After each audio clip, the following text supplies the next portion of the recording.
What's going on, everybody? This is your boy Scotty by Nature TV, and we're here for your favorite reality TV and gossip panel. The whether you like it or not panel. And we have your favorite peeps in the building. We're gonna start off with Virginia's on give you the real tea parents who's in the building, your favorite Pisces, whatever the zodiac sign is. We have Bitch, Atlanta's get your life. own we got Atlanta's own Jamie. That's me in the building. Okay, our favorite news reporter in the building with her with some fresh braids. Go Okay. ahead, Jamie. We got Bourbon Street's own Yes. Bundy Blue in the house. Okay. She'll sell you a good workout tee and give you a good workout.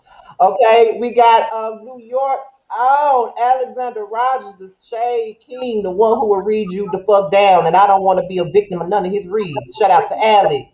We Period. got Dallas, Texas own Niecy Dixon in the building. She'll give you a good curl and a good curl looking ahead, whatever. And she'll give you a good workout too, because her body's on point. Okay. Shout out to Chicago's y'all critique eating chicken right now, so that's why y'all don't see his face. Um He's in the building as well. Josiah cannot be here because he is well tonight, so get well soon to Josiah. Jay Lee will be coming in a little bit later. She's at work, but she already let us know that she'll be coming in a little bit later on in the broadcast. And we got Alex up here. Let me go back to him again because he was also in the hospital last week when we went live, and we're glad to have him back up here with the rest of us. So we are so glad that you feeling better, Alex.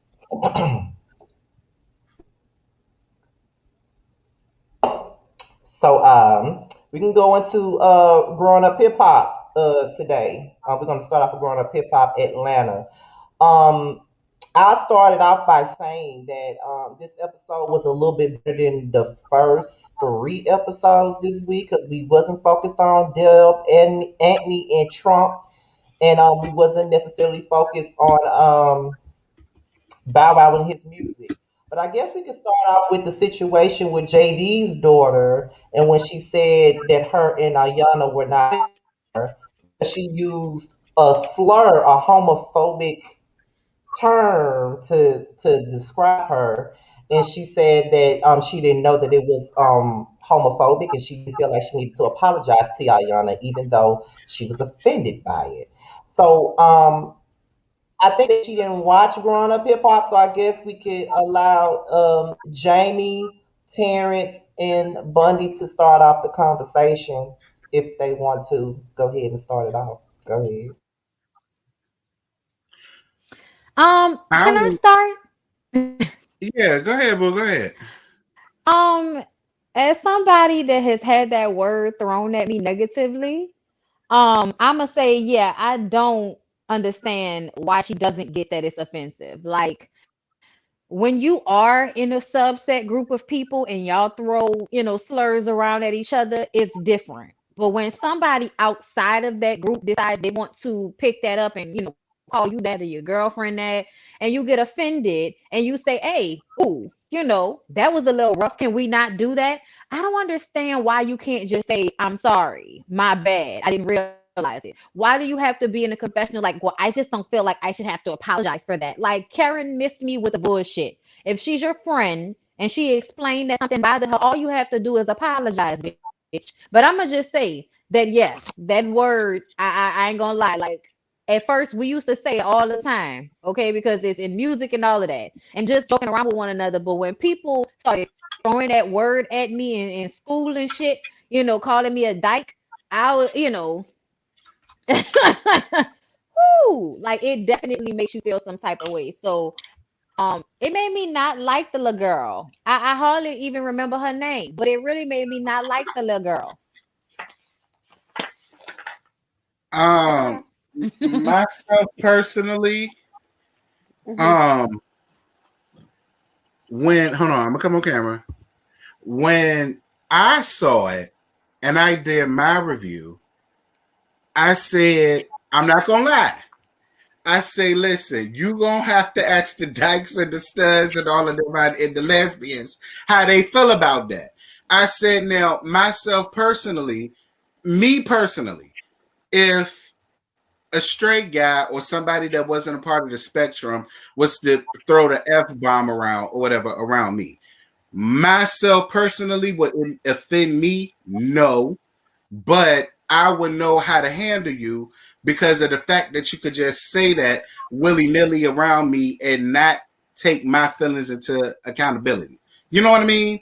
So I understand where Bonnie comes from. It does make me not feel her like that, like I once did, because my thing is, who were you raised around for you to feel like you could say whatever you want to say out of your mouth about somebody, and when it's wrong, you feel like, well, apologizing is beneath me. I don't apologize. I don't do that. So, she just gonna have to get over it. Like, I just didn't like the way she came off about that. Like, that really pissed me off. As far as me, I feel like I'm still learning as far as the gay community is involved and what to say, what not to say. But what I will say with this situation is, why does it matter? Why did you feel the need to even have the conversation to ask her, oh, so when you two are together, they may consider her the man and you the woman. Why is that? Why does that matter? That's the part that I'm confused about. You shouldn't even brought that up at all. And if you have never heard Ayana respond or speak on her girlfriend in that manner with that name, Right, then why would you? right, And right, that for me, like, it's not just whether they're gay. That's like even when it's heterosexual couple. If I'm not responding to my man as a bitch, why right. would you think it's okay to just like? So I thought that was very stupid. She definitely was very immature. And I think Ayana, one of my subscribers pointed this out. I believe Ayana told her, nah, you can't do that. But she continued to say the word. When the girl's like, that's messed up, like, you shouldn't say that, she continued to disrespect her friend in her face. So if I'm telling you, and I'm just gonna say me as heterosexual, I'm like, okay, don't call my man a bitch, and you continue to say that, girl, listen, I'm not going to talk to you anymore. So I feel like Ayana had every right to like remove herself from that situation. Exactly. I still want to know why she feel like she doesn't owe that girl an apology. Like, that's just crazy to me. Like, why do you feel like it's okay to use that word and To it's your friend and she's telling you that made me feel away? Like, I just feel like as a friend, it should just be like, girl, my bad. I apologize. I didn't know it would make you feel that way. Like, what's so hard about that? That doesn't cost you anything. to me, it makes it feel as if there is some underlying aggression or some underlying like negative feelings towards Ayana. I'm not exactly sure why, but that's the only thing I can think of for why you would continue to use the word that your friend just said. Hey, I'm offended by that. Can you please not do that? Right. We don't even have to have a conversation about all this other shit. But Jamie, I'm glad you brought that up because I totally forgot that she was like actually having that conversation. And I've had that conversation with people before, and it's very annoying just because a woman is androgynous or stud or non-gender conforming or whatever whatever you want to call it, that does not mean that they want to be a man. It does not mean that you can then refer to them any old type Right. of way, because I feel like a lot of like women and men for some reason they have like this real aggressive attitude when they find out two women are together, two men as well for sure, but like just the idea that you can like come in and ask questions and be invasive of somebody's relationship. Would you ask a straight person all of these questions? Like, do you peg your nigga?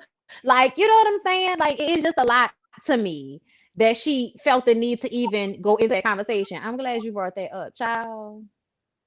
I've been accosted on the street because people were upset that I was walking down the street with my girlfriend. Like in Atlanta, walking down the street on the West End with a box cutter in my fucking hand because a dude was following us down the street just because they upset that they see. Oh, my audio's acting funny. Okay. Okay. I was like, I froze. What's going on? Okay. But yeah, I was just saying, acting funky or whatever. y'all audio acting funky. Sorry, mind. But yeah, like basically, I don't know. I guess assaulting us in some type of way because he was like, coming close and shit and walking up on us and all of this, like while we on our way to the train. And I thank God that I always felt safe with her because she wasn't no little bitch. You know what I'm saying? And we were both very like street conscious and shit like that. So it wasn't gonna go down. He eventually walked away, but he followed us for like a good two blocks. And I was just kind of like, niggas is crazy.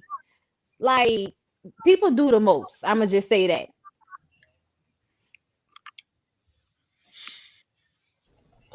Um, Yarel and Alex, do you guys have anything to add on to this conversation as far as fake Chili thinking that she doesn't owe Ayana no apology for calling this girl a dyke?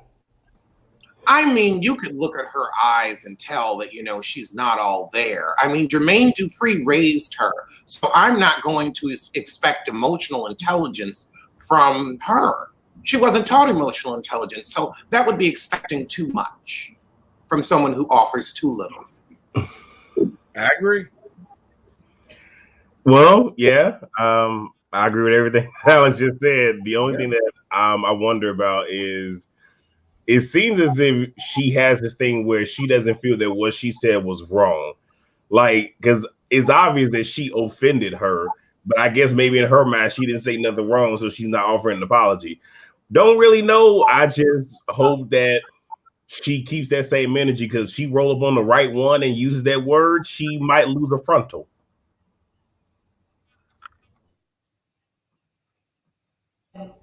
In my eyes, I feel like she owes her an apology only because of the fact that it's offensive to the person that she said it to.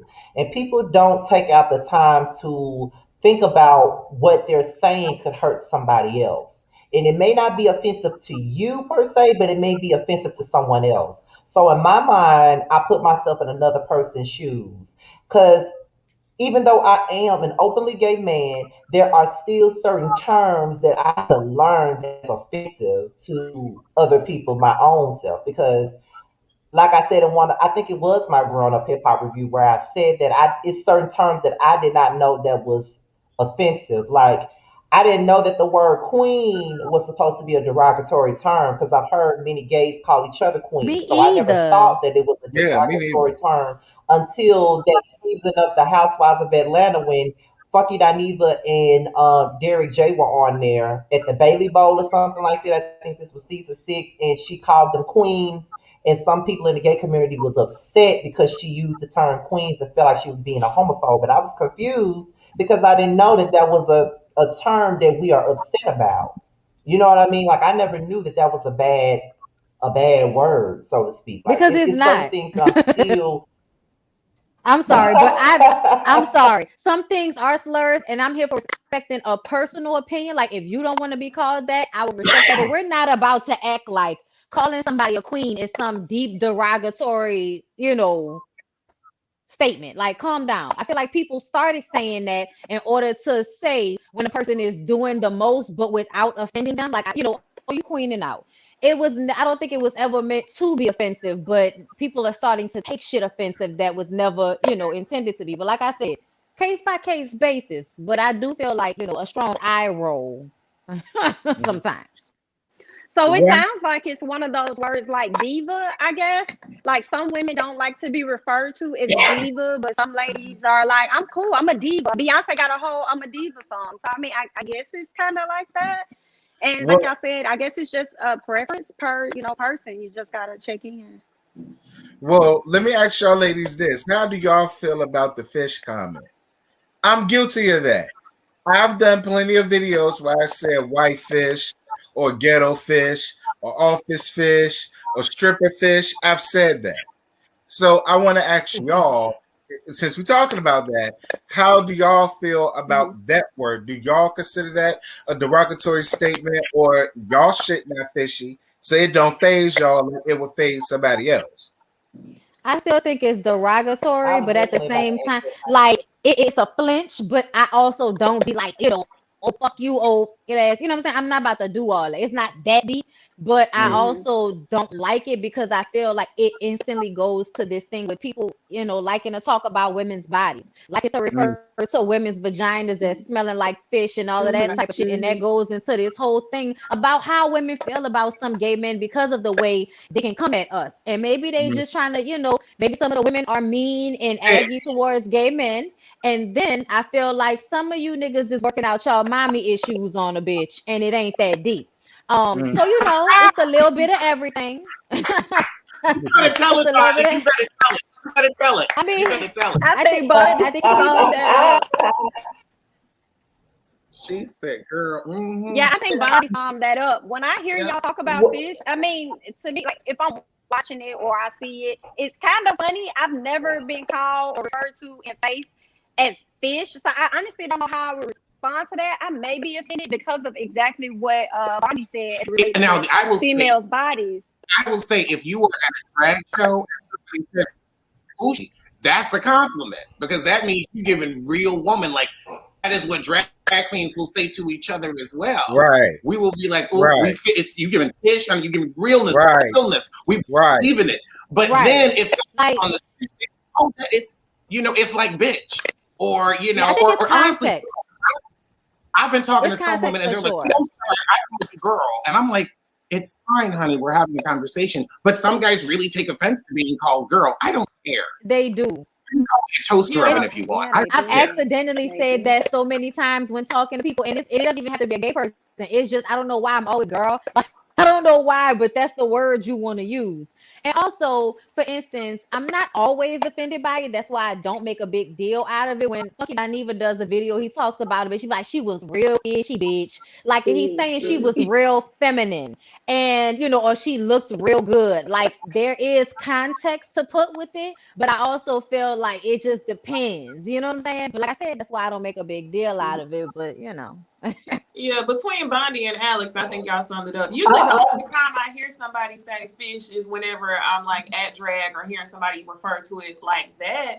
I really don't hear people refer, or at least women refer to other women as fish or anything like that. So I don't really think about it much. But yeah, it's all Mhm. about the context. I don't know, like the first thought is like what Bondi said. Usually whenever they say fish and they talk about a female, they try to come for you, talking about your feminine parts or whatever. So it's like, Mhm. I don't really like the sound of that word, but it's not necessarily like, bitch, who are you talking to? Right. Yeah, I never knew that was offensive either until these recent conversations that have been had about whether or not we as gay men should use the word fish to another woman or not. I never knew that it was an issue because I have straight female friends that don't mind us calling them fish. I've called them fish before, like and they never had an issue with it. They think it's funny, like because I guess because they know we're not referring to them in a derogatory way or talking about their lady parts or something like that, because that's not what we're doing. But to be honest, if we're being real, like I feel like this: if you don't like to be called fish, I won't call you fish. It's just like with women, if they don't want to be called a bitch, then I won't call them a bitch. Some women don't mind being called. You know what I mean? I guess it's just like Nisi said, it's a way you say it. I guess like if you're just saying "oh bitch" or "bitch this, bitch that," like it doesn't necessarily mean that it's meant to be hurtful. But sometimes you can tell when it's meant to be hurtful. You know what I'm saying? Or me as a gay man, I got extremely offended at work one time when a girl called me ma'am when we were arguing. And I could have easily called her a bitch. Now, if I would have been wrong if I would have just fired back and called her a bitch for calling me ma'am. But I didn't go there with her. I took the high road and walked the fuck away. child, I'm good for that. But I'll hit you with a sir so quick, sir, sir. I hit you with a sir. I know that's probably fucked up, but I hit you with a sir so quick. Let you look like you got a 5 o'clock shadow and you come in at me sideways about anything. I will stir the shit out of you. But see, here's the thing. I feel like if women can, take some of these little things on the nose, I don't understand why gay men can't or gay people in general. Like you can't say it to them and it's just like a case by case basis situation. It's got to be I hate everybody because I said ma'am or sir to you. You know what I'm saying? Exactly. It's like, no, I'm talking about you. You specifically. Not everybody. You. You. So yeah, thank you. I appreciate that Yeah, because I thought it was Yeah, just me. yeah, it's like your ass is in yeah, it's parental. like when you do use the term for one person. Yeah, it's like when you use the term for one person, people make it about a whole community of people. You can call one woman a bitch, and now you a he-man woman hater, as Nuances would say. Like now you're a woman hater because you call one woman a bitch. You know what I'm saying? So it really don't be that Yeah. deep. And You know some of what I y'all be mean? You bitches. know, but So, you you know. know, it's like, it's not, I don't hate all women, but that bitch was a bitch. Like,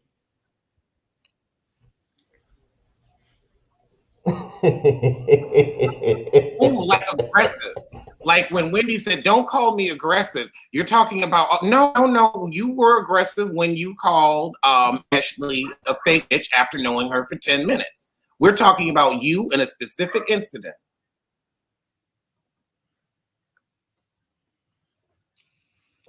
Yeah, so yeah, to be honest, so to just to wrap this part of the show up, yeah, at the end of the day, I just feel like JD's daughter is ignorant, and I feel like she definitely owes her friend an apology if she's really her friend.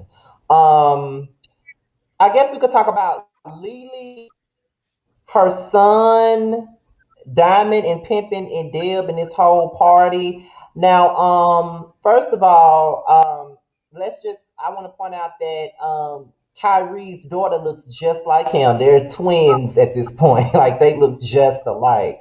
But what are your thoughts on the whole situation with Kyrie, Diamond, and Pimpin? Because I think that's the only thing that really matters at this point. I feel like Pimpin did way too much with the Kyrie thing, and I actually wanted Kyrie to slap the hell out of him. But that's just my opinion.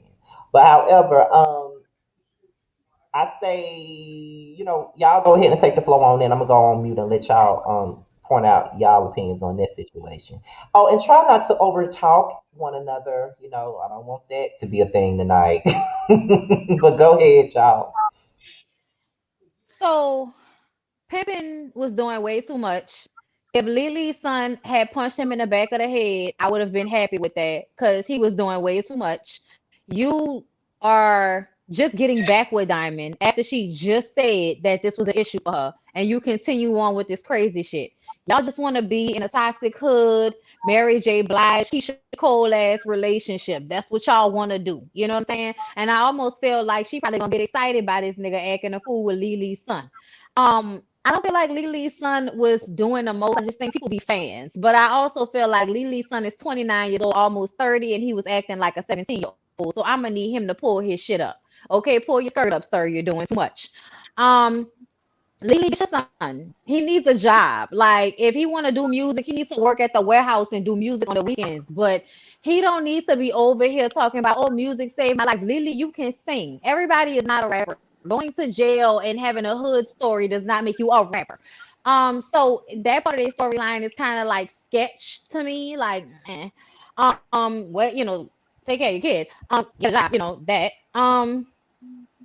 And yeah, pimping needs to do some sit-ups and some push-ups and get that together because you starting your little weird shaped body, into the situation. I was just like, oh, get pull this up, get this together because it was unattractive. That's all I got.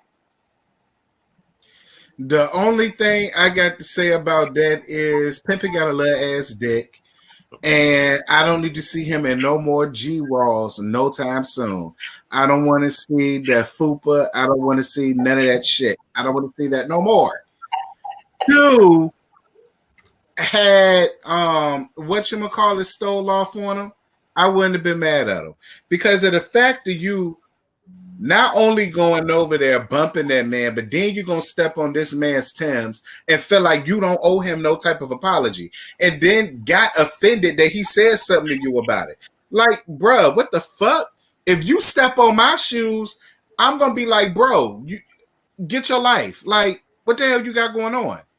I'm gonna check you on it. Like the fact that he really said that and felt like Who you think you are talking back to me? Yada, yada, yada. And I'm sitting here looking at him like this man just got out of the pen.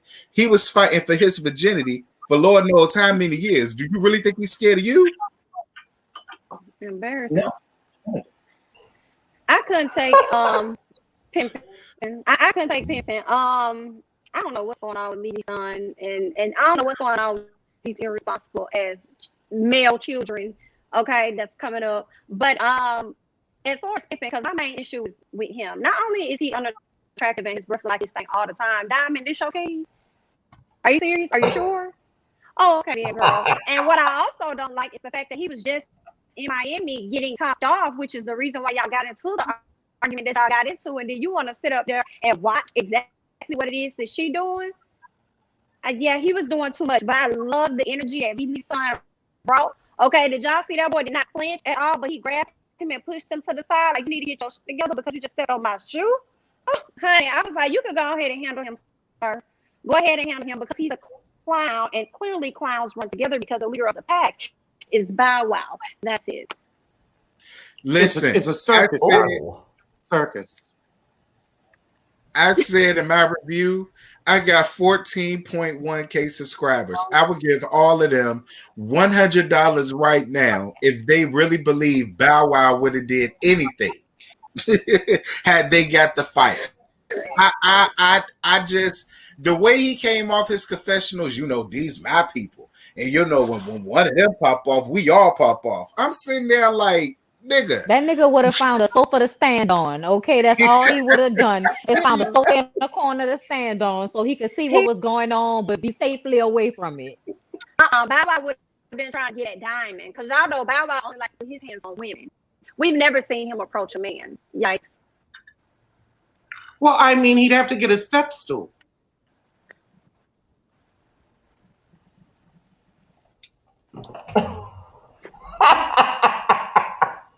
And on top of that, like, Bow Wow, are you really about that life? Like, don't try. Like, I know that Lily's son come off a little bit goofy or whatever, but girl, boy, like, don't act like y'all really finna tear some shit up, because that boy did not flinch not one time when Pimpin walked his little goofy self up there, thinking that he finna bully him and intimidate him. Pimpin is not intimidating by the least bit. Hell, I wouldn't even be intimidated by him. So, bye. Like, please go somewhere and sit down. Bow Wow kills me talking about what if somebody in my crew pop up, we all pop up. Boy, pop that album out that ain't nobody gonna buy. Pop that up. What crew? He must be on the wrong shit. Crew on Delta Airlines. That's the only crew he knows is the coach crew at Delta Airlines. He doesn't even know a private crew. The first class crew. Hell, I know the first class crew. He can't even get his points up. Period. What make you think anybody gonna be child, please? The only thing Bow Wow is, like I said, the only thing you sitting around doing is getting fat. Nigga, you not serious about your artistry, because if you was, every scene we see you in, you wouldn't be playing. You would be either in the gym working out or you in the studio. That's all we see you doing. We seeing you flirting around and playing around with Angela and doing this and doing that. Like, what you got going on? Like, I want you to make it because you came up in my generation, but damn, I can't even have your back in this.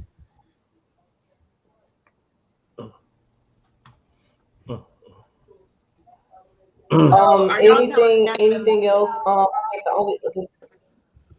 I was saying, are y'all telling me I need to go watch the episode with the way y'all reading?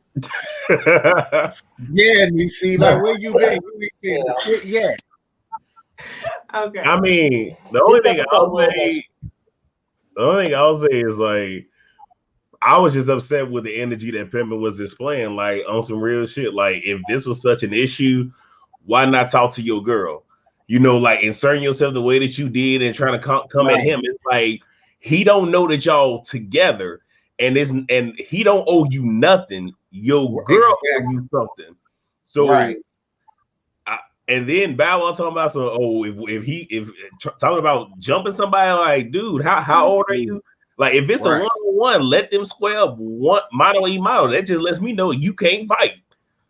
That's all that means. And or either you can't fight or you just ain't got that. Well, he ain't got hands because, like Alex said, he need a step stool to even get eye level. So, yeah, okay, never mind. Oh wait, I'm just wait. Before we move on to Love and Marriage Huntsville, does anybody have anything to say about remarkable Eazy-E's off-brand daughter apologizing to the Brat and Deb? Anything about her? I mean, I felt she was owed an apology, and I'm glad that the Brat, was open enough to listen to her and, give her a chance to say what she got to say. I mean, I don't know what she gonna give next week, because next week, I don't know. Like, some real gonna go down, but I don't know. A lot of people don't see it for her. And personally, I don't remember her from last season. So I don't. I remember her. I'm just gonna be real.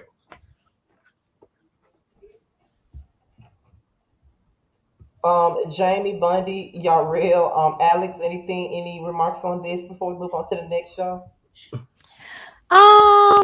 I'm gonna just say I'm glad that she has come to a better space in her mind about this situation because she looks stupid. She looked dumb. And I think we had to drag her online in order for her to understand that she looked dumb and sounded dumb, thinking that somebody owed her something because of who her daddy was. And your daddy, to be honest, made a huge impact, but wasn't in the game long enough for that to even matter. Like, for instance, let's think about Ice Cube's son.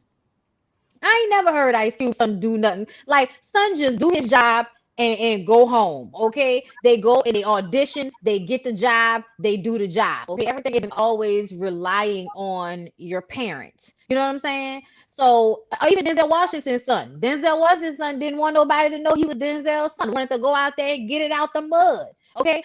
So to me, that should be the mentality of anybody out here trying to make it. It's great when you have a leg up, but don't expect it. And also don't expect people to give a fuck about your daddy 30 years after his relevancy expired. Just saying.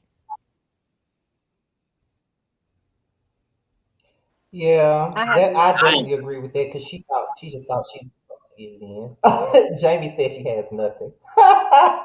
Okay, well, let's move on to Love and Marriage Huntsville. Okay, before we go into anything in regards to this show, I just want to say that is it just me or do I think?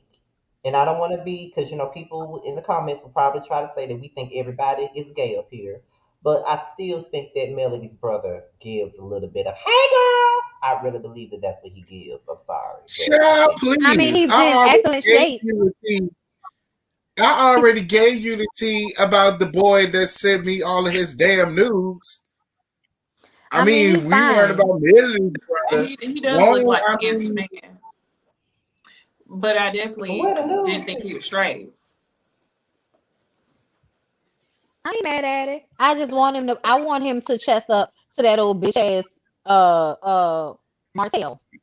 Please Right, do because something about Martell is Martell.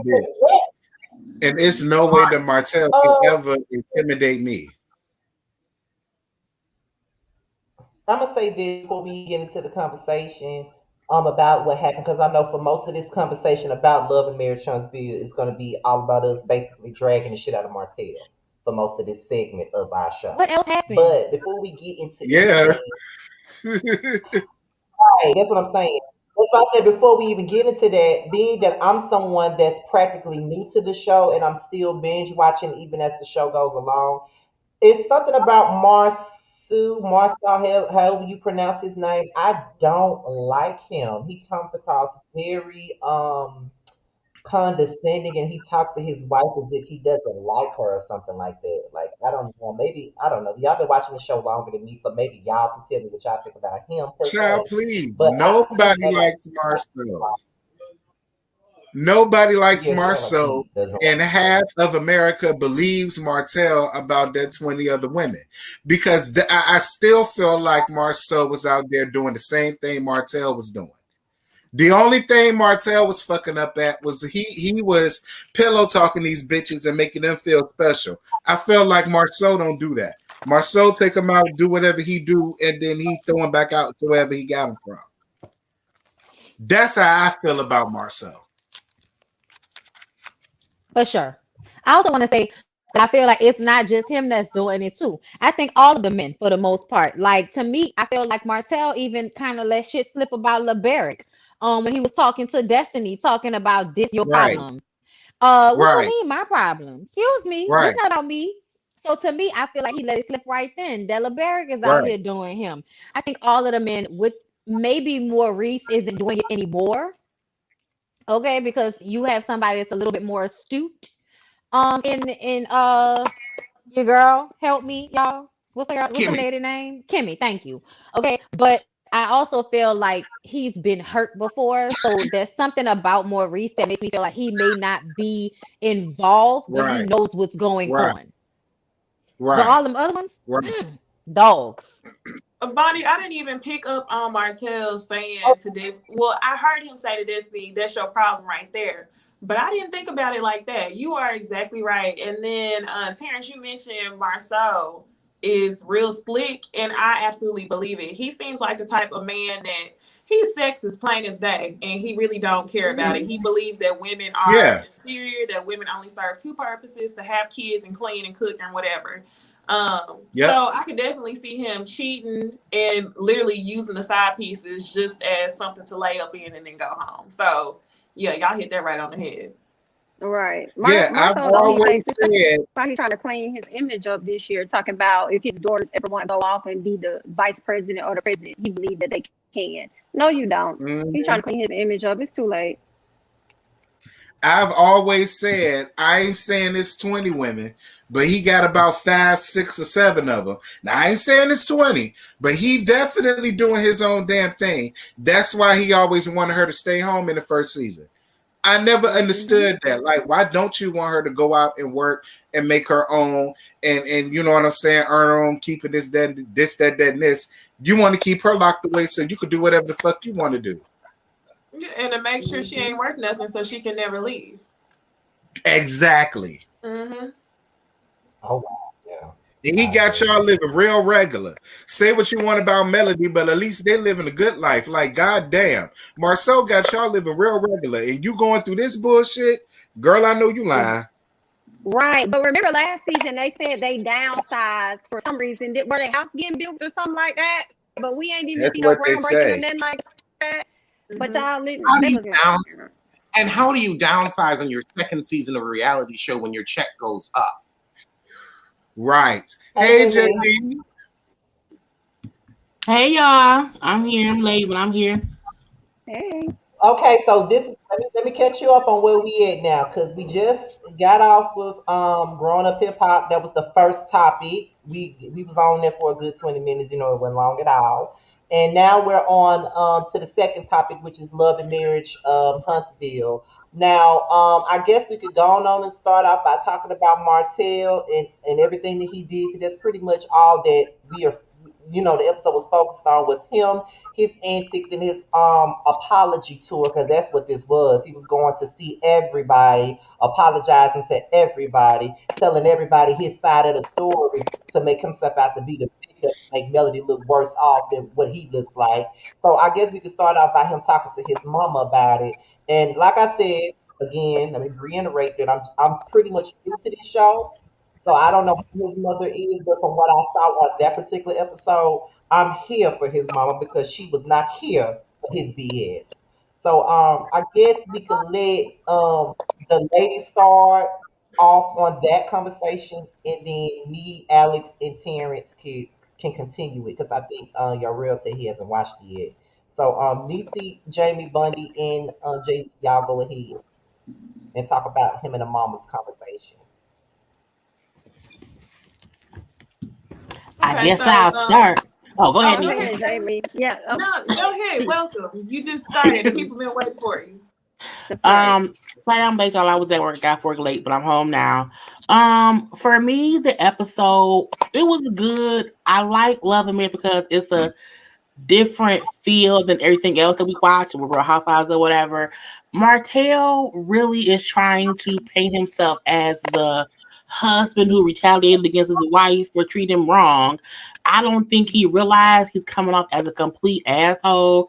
When he went to Marceau and Letitia and just threw Mel up under the bus and blamed her for everything he said or did against them. I'm like, do you not think we watched the show and watch you and Mel sit and talk about the issues y'all had with them? So for me, Martell is coming off like he's just trying to save himself. And I don't think he realized we give no fucks. I like how his mom held the fire. I like how Destiny called him out on, not going after Mel. Destiny for me, season 1, I will last the first half of the season. I didn't like her. I felt like she was too close to Mel, and like she wanted either to be Mel, or it was something weird about that dynamic. But this season, she seems a bit more on her own. We're going after Martell, but I just don't get what he thought he was doing. It didn't make any sense to me. Like, it was like you really trying to get allied, but we all watched you cheated and got her pregnant and kept cheating and kept cheating. And she accepted you and tried to make it work with you, and you still said fuck you and got her pregnant.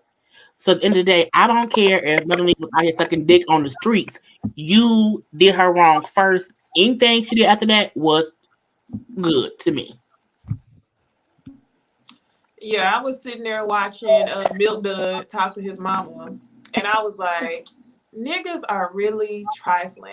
Like, we see it so many times throughout all these reality shows, and it's kind of the same story. He has narcissistic tendencies. It's like, you really gonna flip the story like this? I am glad to see his mama basically say you just like your daddy and that you wrong, because I was a little bit worried seasons ago when she was trying to play crazy, like, he a handsome man, I was like, okay, she not gonna call it what it is. So I'm glad that they had that conversation. Martell is trifling as hell, because just at the reunion, they was talking about, it's Holtz for life. We gonna do this. It's Holtz for life. And now you up here trying to apologize and go against her, which makes you look like a bitch made man, excuse me, but who does that? Like, that's still the mother of your children, and you playing this game of X's and O's. It was stupid to me. So I'm glad that a couple people actually told him about himself this episode. Yeah, me too. I am glad. I don't know what kind of tour he was going on, but it was not working. I love that his mama kept it real with him. It seemed like she tries to for the most part. So I really like that she was checking him, letting him know he just like his dad. As much as he don't want to be like his dad, he's turning right into his father. I found it funny that he was sitting there talking about how he has to manage all these kids and he needs to get a nanny and stuff. But he also said last season or last year when he told her he wanted to have 5 or 6 kids, and you struggling managing the 4 that you got, that's on you. Figure it out. But I ain't really got too much for Martell, with the situation that he got going on as far as him sitting down with his mama. I'm just glad that she checked him, and she should have. I'll just say that I am glad, and like Nisi said, I was nervous because I felt like she had made excuses for him in the past. Everybody wants to, tell Mel that he's a good man, Savannah girl. Everybody wants to tell her that because, he out here in shape and shaved that receding hairline off. But you out here giving up the dick to the Ariane bitch, and I'm sorry, but it's not even just that he kept fucking her. The Ariane girl, to me, has gotten increasingly more emboldened as time has gone on. I didn't even realize it until I heard some of the chats and interviews she's done behind the scenes, and she is way too excited to have a baby for a fuckboy. Like, this man has played his wife in the most disrespectful way. On top of the cheating, now he's rallying people to then make her seem like she's the bad guy, which is double, assault. So now you didn't punch me in my gut, cheated on me, broke up my fucking family, and now you gonna go around and blame me for it. I feel like you can't even get any worser. Shout out to Roxanne. You can't get any worser at this point with this bullshit. Okay.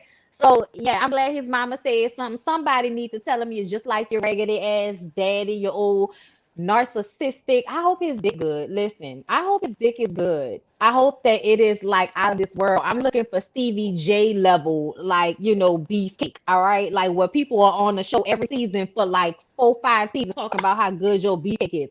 I need that in order to understand why we are here. That would be the only I somehow explanation. believe that it is. Right. What'd you I say, somehow Scott? believe that it is because I believe that it is because it's toxic. Most I got the toxic picture of his dick, men have. but that's neither here nor there. No, I don't want to hear this from you again, Terrence, because your ass say you got it and then you don't never send it to us. I don't want to hear nothing else unless you DMing me right now.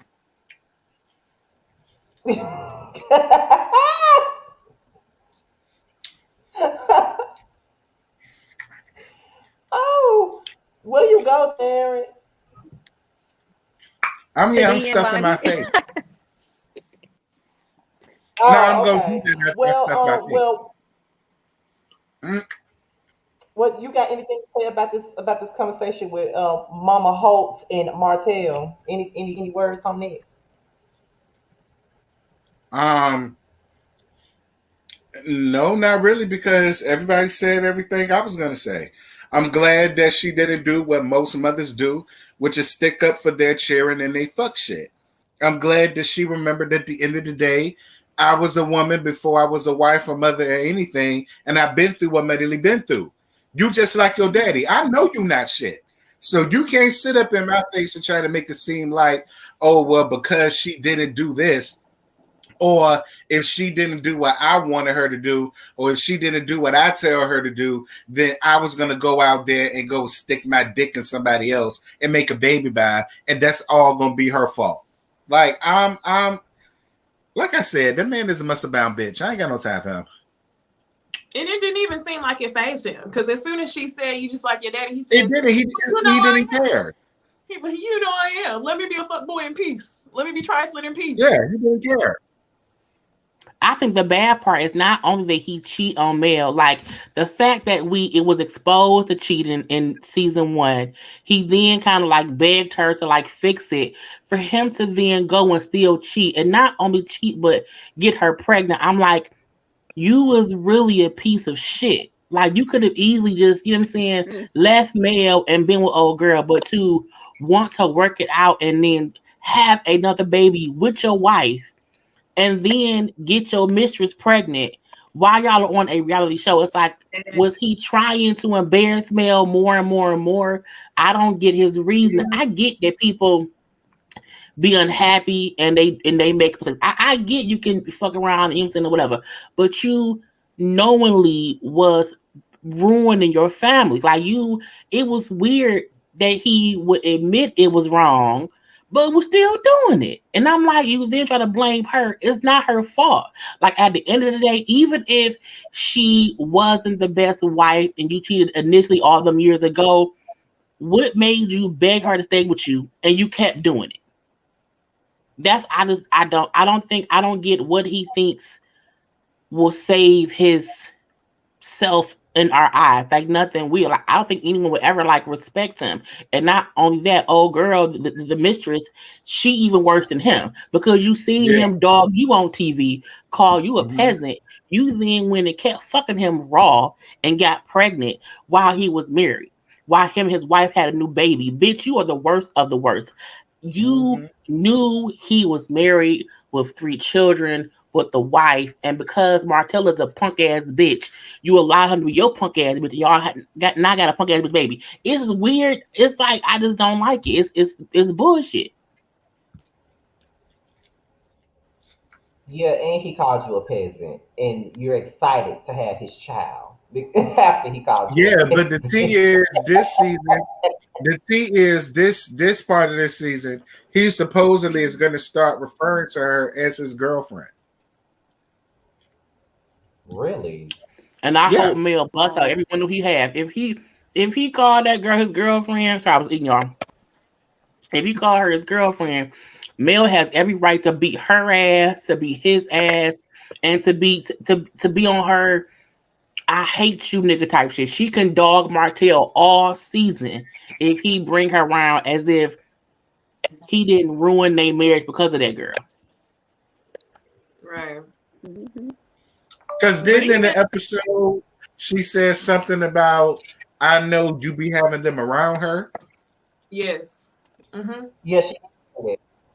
That's even more disrespectful. The fact that he even had his kids around this woman to begin with. Like, are you serious? Exactly. Right.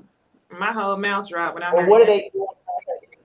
Yeah, it's like what the hell are they even doing around your kids anyway? Like, why even bring the child? And it's just ridiculous. And then as we move along to the whole destiny conversation, when he sat over at her house trying to tell her, this is what stuck out to me when he told her, in so many words, I'm paraphrasing. Don't tell. You better not choose her side over mine because we got all the history or whatever he told her. And I'm like, um, pick your balls up, my nigga. Like, are you serious? Like, who are you to tell her who the hell she can and can't fuck with? Okay, so she known you longer. Okay, that's cool. But regardless of the fact of her knowing you longer, she's a woman first, and of course she's gonna understand exactly where she's coming from. And not to mention, her own man is probably on some BS too, because she already set up here and said that her man don't even help her out with their new baby. So it's like, it's crazy. And he's on this whole apology tour. And when he went over there to Tisha and Marcel's Marcel. place of business or wherever the fuck he was at, yeah, Marcel, his place of business, talking about he was apologizing to them. That wasn't even an apology. I don't even know what the fuck that was, but that wasn't no apology. He went to And I'm Marcel really glad and they to that girl to get they to be for them to get inside. But I like how exactly. Marcel and Keisha didn't give it like they heard him out and didn't fuss with him, but they're like, so we'll see how we gonna do it. I really hope they see through his bullshit. Do I think Me Mel too. was saying shit on the side? Yes, but I think Mel and Martell was 100% agreeable in the mess of it all. The same way I think that Marcel and Letitia was too. It was two husband and wife entities going at each other. Martell is only doing this because he feels as if I can make them think it wasn't me, I can have an ally. But the way Marcel was looking at him, I was like, "Oh, okay, Marcel, you look like you see through his bullshit," and I can appreciate that. Marcel grew on me about 3% from how he was last season because he didn't give it to Martell's bullshit. That's just like how last season when she threw Letitia out of the event. And y'all remember how giddy he was about it? Like he was acting like a love ass girl. Like that's when I knew it was bullshit. Like, don't try to sit here and put it all off on Mel. Like both of y'all had the similar feelings, and the same way she may have been talking shit, nigga, you was talking shit too. And I'm glad Letitia called him out on that. Exactly. I was so disappointed trying to see him put everything off on Mel, especially when it came to the 20 ladies. He gonna get in the confessional and say he was misled or something like that. I'm like, the audacity of you. That shit came out your mouth. You said that. So he was wrong for that. He really out here trying to make her look bad. He better hope she don't damn sue his ass. And another thing that got me weird was when he brought up the fact I'm about to go for full custody of the kids. And he knew that was going to set Mel off. And then he said, yeah, see, that's why I'm about to do this because of the way you acted. I don't want my kids around that. I said, oh, you a bitch ass nigga. You really about to put your kid, you're really about to use your kids as leverage. You that, like, I can't stand parents that do that. And then asked her why she being so hostile when he the one that made her get irate. I feel like he was the one that on camera.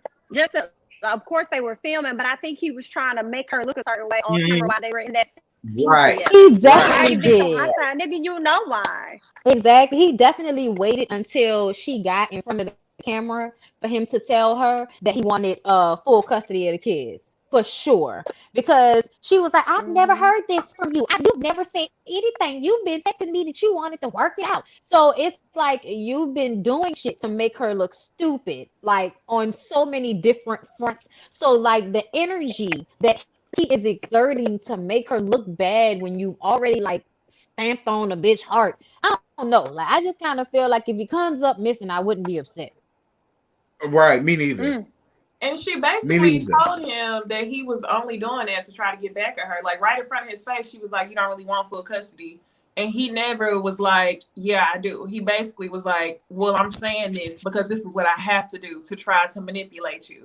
And I was like, I can't deal with this. Yeah, because let's not forget with his mama, he was complaining. I gotta get a nanny. I gotta cook. I gotta clean. I gotta do this. I gotta do that. Now all of a sudden you want full custody of the kids. You don't. I'm just trying to manipulate. I believe he only said. I think he only said that he wanted full custody of the kids because they were on camera, and he knew by him saying that he wanted full custody of the kids would make her upset and probably take her to a whole nother level. And he thought that she would get so irate that she would be stupid in front of the camera, and he can use that as leverage against her in a whole divorce custody suit, whatever you want to call it. That's why he did that. He was manipulating that whole situation. He was very condescending. When she first opened the door, he knew it, being very passive aggressive. He knew exactly what he was doing. He's a narcissist. Right. This whole episode just showed how much of a narcissist this man really is. Like, it's all about him. He on these apology tours, trying to get everybody on his side, and now he's trying to make Melody look like a bad woman. You already trying to make her look like a bad wife. Now she's a bad mother. Child. Just like Melody said, I was with you when you had crooked teeth and no money. I said, I believe it, Mel. Go ahead and tell us. Go ahead and tell us. What are y'all thoughts about LeBerick? Not really being around since Destiny. Well, he's there, but he's not active as a parent now that she's had the baby. What are y'all thoughts about him? I'm not shocked. Not surprised. I'm not shocked. I feel like you play stupid games, you win stupid prizes. Right. We knew he wasn't shit. And I gotta say this about Mel too. She's doing the same thing. You've been playing a stupid game, now you've won a stupid prize. You should have been gone before you tried to have that let's make it work, baby. That was a mistake. Like, you've known who this man is. He has shown you repeatedly, year in, year out, affair in, affair out. Instead of cutting your losses and moving on, now you've got this mess to deal with. Yeah, so I feel like LeBerick was never the type of guy who would take out the trash. So I feel like you already, you thought, okay, well, I love him.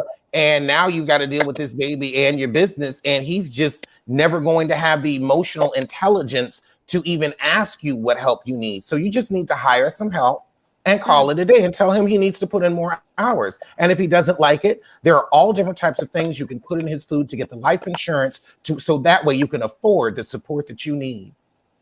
I'm about to tell you, because I don't see this relationship lasting at all. I don't know what Destiny is going through for her to be such an accomplished and seemingly confident woman, and then decide to be in this fucked up relationship and marriage with this fool. Like, first, listen, whenever men do too much with their hair, I just kind of be like, okay, so what's happening here? You think you prettier than me? Like, what's up? Like, whenever a man, spends so much time on his own appearance, for some reason that rings like, oh, he about to be a narcissistic asshole. And people be like, oh, you call everybody no. But some men are like this. And it doesn't matter what their sexuality is. Some men who do way too much priming and addressing of themselves, it also plays through in the way they are in relationships. And LeBerick had way too many ways for me. You know what I'm saying? Right. So I don't know if y'all remember that, but LeBerick had way too many waves, and not in a good way. So yeah, I don't think this relationship is gonna last. Me neither. I don't see it for LeBerick. I really don't. But you know what? I saw it for Destiny. I didn't see it for her in the first part, but in this episode, I was with Destiny. I was. I'm glad Destiny did not allow Martell to back her in the corner simply because I knew you first. So what the fuck that mean? I'm not supposed to have a mind of Right. my own? Nah, you Right. wrong. Exactly. Exactly. I Mm-hmm. love the way she was like, nah, nigga, I think not. Okay. You're not about to convince me that Mel is, some big bad guy. Like, I haven't been here for half of the time that y'all been going through this shit. I've been here. I've seen. All right. So I was glad. Mhm. So it made me actually like her. Because like you said, last season, I Yeah. did not see it for her at all.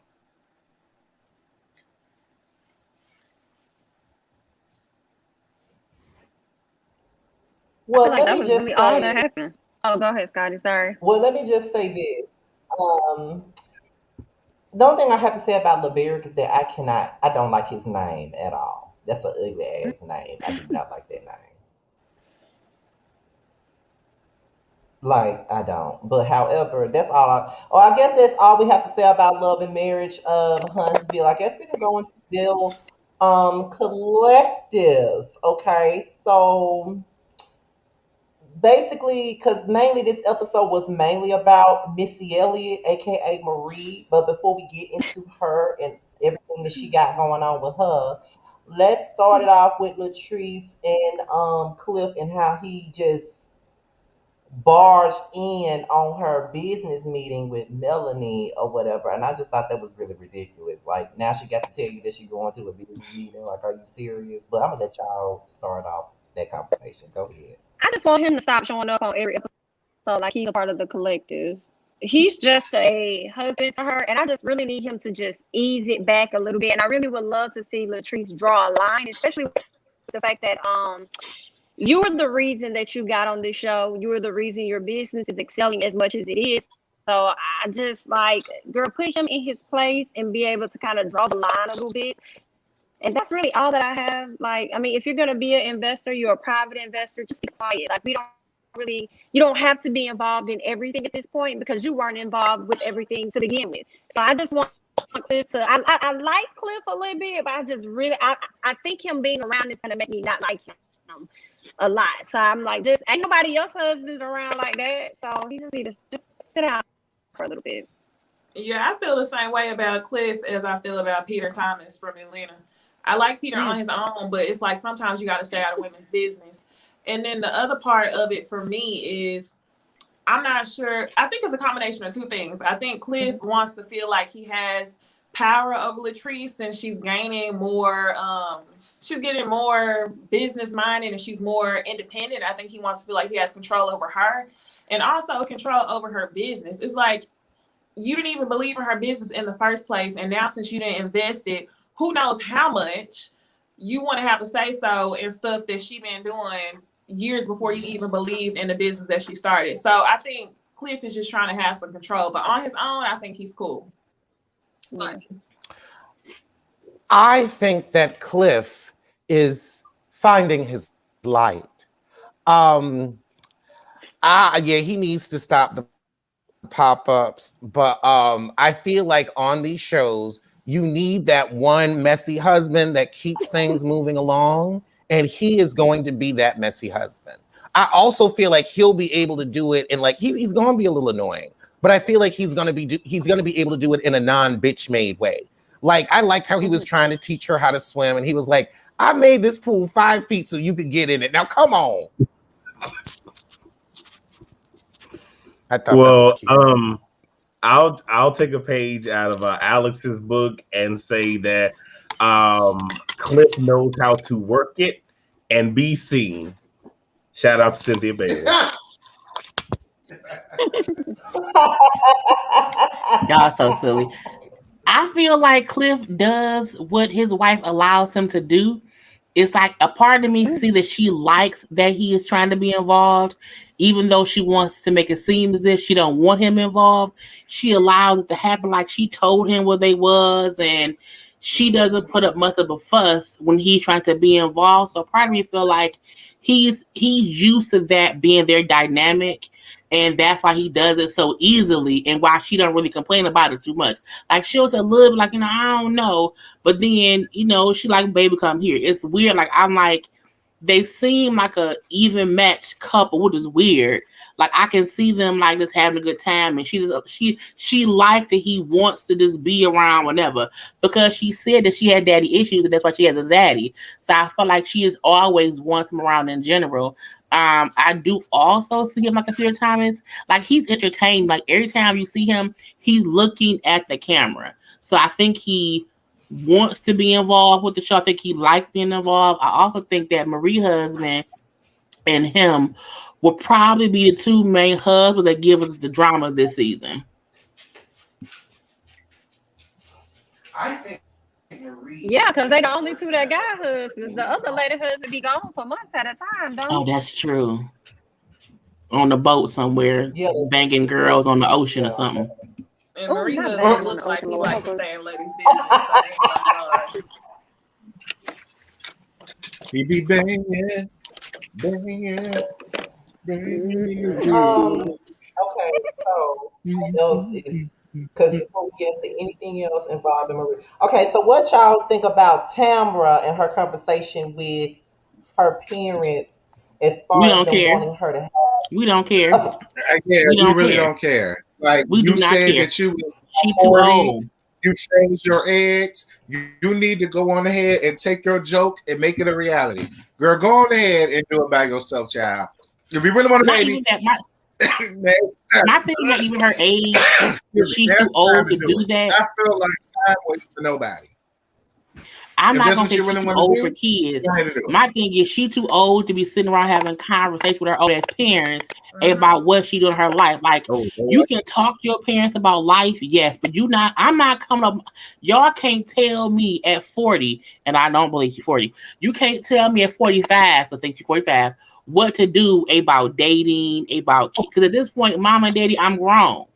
If I don't want kids, y'all can't sit up and tell me that y'all want me to be like y'all, because y'all been married for what, 51 years.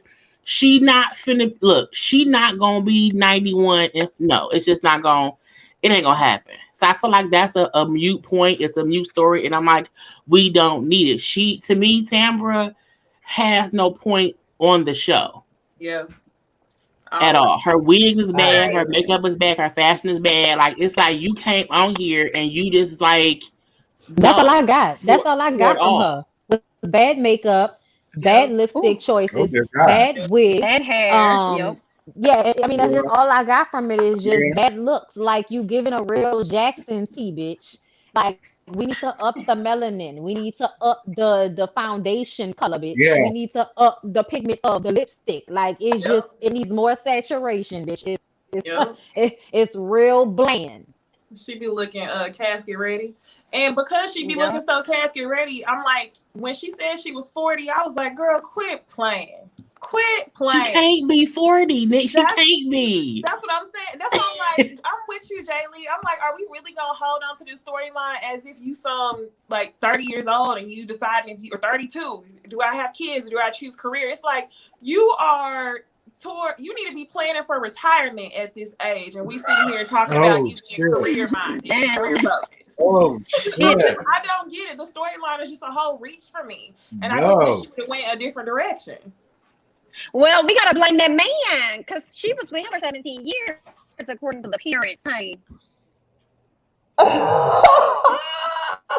That man she was with looked like he could be suspect too. And I'm like, that photo of her from back in the day, she looked 40 then. You can't show me a photo from 16 years ago when you look Oh my 40. God. A good 40. Because 40, look, I'm 39. 40 ain't old no more. So I feel like she looked like she my mama age. You know what I'm saying? And my I mama have in her to 50s. agree. You not a bit more 40 than I am. And I'm damn near 40. And I'm like, and not that she looks bad.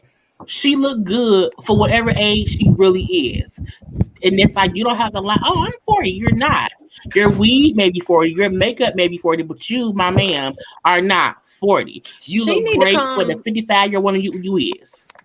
She need to come 2 states over and have a conversation with Carly Red, because they do kind of favor a little bit, and Carly probably could help her with that because Carly they probably the same age, you know. Carly got And it snatched. maybe they need to have a little Basically talk. saying what people are saying is you old as Methuselah and you need to just go on ahead and admit it. because these people is reading you up here. But no, you know what? Tamra. I don't think she old. I don't think she's old. She just not 40. Like she not old. Like old to me is 80. Like she not 80, but she damn sure ain't 40. She was between good. 45 and 49. 45. Nah, she between 45. No, she between 49 and 53. She almost an ARP age. But I think she looks good for whatever age she is. Because I don't think she looks old, but she looks old to say she's 40. You know what I'm saying? A black woman at 40, we don't really age that way. That's just what it is or whatnot. You know what I'm saying? We all look a certain way. We don't age that way. And even if you are a older looking black person, you not 40 looking like you're in your 50s. Because you look good as a 50. And if you are 40, you've had a hard life. You've been smoking and drinking and popping pills your whole life. That's the only way that we at 40 look older, is if we had a hard lived life. And I'm like, her old photo don't look hard lived. So I'm like, at what point did you know what I'm saying, become Benjamin Button? I just don't get it. I'm gonna blame that man because he clearly just stressed out these 17, 16 years. That's what that was. We might have to give her a second season to see, because we all said the combination of the 5 Shades Too Light foundation, the lipstick, and the weave, I think that's all weighing her down. So I think, usually after the first season, you kind of see yourself and you're like, okay, I got to do this. I got to step up my fashions. So I think maybe if we give her a second season and she kind of get all that together, she might look 45. I'm with you. But I also need to see her interact with the ladies more too in the second season. Because right now, I know the show just started. It's just kind of hard to see her fit in with the group because they don't really have much interaction. Even at her party, they didn't have much interaction at all. Maybe she don't want to be really linked to their group because she's trying to be a national, host and stuff. She not gonna be no good host. No, the security. She got the cop, the security, the bad weed, the bad makeup, the layers of makeup. Don't look the parents who think she need kids. We ain't seen her whole shit. How you want to be a host? We ain't seen you. How did you not host old girls brunch? You ain't hosted shit. You ain't. Where your kids store? Where is the sperm bank or the egg holding center where the kids at? Because I feel like if you really did want children, and if you have them, you have them at a place or whatnot, you would just go ahead and get that done. Because you can do it. Like if people who want children, who take the time to freeze their eggs before they get to 40, they get that done. Because you don't want to be 45 and 50, then trying to, have a kid. Because you can't afford a surrogate. Because I feel like you're on the show, you can't afford a surrogate. So you want to carry your own kids. So at what point will you stop lying to you and stop lying to me? Wasting my goddamn time. You know what I'm saying? I ain't got time for that. Period. Well, I mean, I think we all can agree that, she looks pretty for the radio. So we'll give her that, right? Can we? No, she looks pretty. It's bad. Look, if you have bad makeup that's applied wrong, it makes you look casket sharp. She looks embalmed sometimes. It's because whoever's applying her makeup is doing a very, very bad job. They're doing a bad job. It's a bad makeup. She looked like she just stepped out of the gas. Bad makeup. I don't wear makeup. I don't wear makeup because I don't want to have it. I don't like it because I don't want to have bad foundation or whatever. But if you have makeup on wrong, it ages you. Her makeup looks like she's embalmed. It's like a chalky layer to her face. Okay. You know what? Maybe if she come around a lady, it's real powdery. It's real Betty Crocker base. It is. What you say, Jamie? I said maybe if she come around the ladies more, she'll learn that because she's the one that's not really in with a group, and she's also the only one who takes their makeup and the big old wig. So I think. Pull yourself together. Right, mute yourself. You gotta laugh that much. You interrupting Jamie. Y'all about to kill the moderator. Bro, they got me over here weak. But yeah, I think she probably should just come on around the circle a little more so she can learn those things about herself. Because between her bad makeup, We got Letitia's bad wig. We got Antoinette's hairline that don't match up with her wig. Right. I don't even like the makeup. I mean, the hair girl, is her name Latrice? I don't like Latrice's confessional look. I think it's an ice skater look. Like it's a part of all their stuff is a bit off. It's like she got good hair and good makeup, but her outfit is real. You know what I'm saying? You know who's the skaters? Is she wearing the thing in the confessional? Ain't that what she wearing? Yeah, it's the big bow and then the lace. Tell me that's not because that is Nancy Kerrigan and personally I like it. Oh, honey. Well, you know what? Some people do. I do not. It looks like a skater. Real cute. Like when I first started with it, I was like, she going ice skating. She going ice skating. If y'all Google right now any Olympic, any ice skating event, she can be on the thing. She dressed for ice skating. The same way that Letitia, who was the main one, Marie's friend, is dressed for a funeral. Well, you know what? Nice gown. I'm mute my. I'm sorry. I'm leaving. It's the reality of anybody first season. We gotta wait till they get the second season. Listen, this their first season. You right. Yeah, it's the reality of all first season shows. Right. That's true. It is. Right. It is. Are we gonna? My bad. Go ahead. I'll go, Bonnie. No, I was just asking. What we gonna talk about? The Jareds. Well, we gonna talk about Jareds. We got 3 kids, right? It's the 3 kids with the 3 mamas, the 2 at the house at the same time. We got Cliff looking at looking gay. The 3 hours, a 3-hour tour. I'm like, how did your son get to a college that you don't know about when you the mama? Like who? Like how did he up and say he's going to college? I'm like, how did that happen? Yep. And why are you just now going to school at 21? Why are you just now going to school? What the fuck happened between high school and now? So much backstory left out. But from what I like, to me, what it looks like is Marie must not have been there his entire childhood or something, because she failed him. He seems slow a little bit. Then you having all these babies. You don't have no responsibility about yourself. Then you violent towards your mama. Like, sir. Yeah, I am getting a mental tea from the son. I mean, the fact that he had 3 children all within a year, hypersexual behavior. We have the extreme mood swings at the house and then the aggressive outburst. And I feel like this is something that seems to have come on suddenly. Now, Bondi, I will also agree with you. I think that Marie might have been busy building that business rather than building her boys.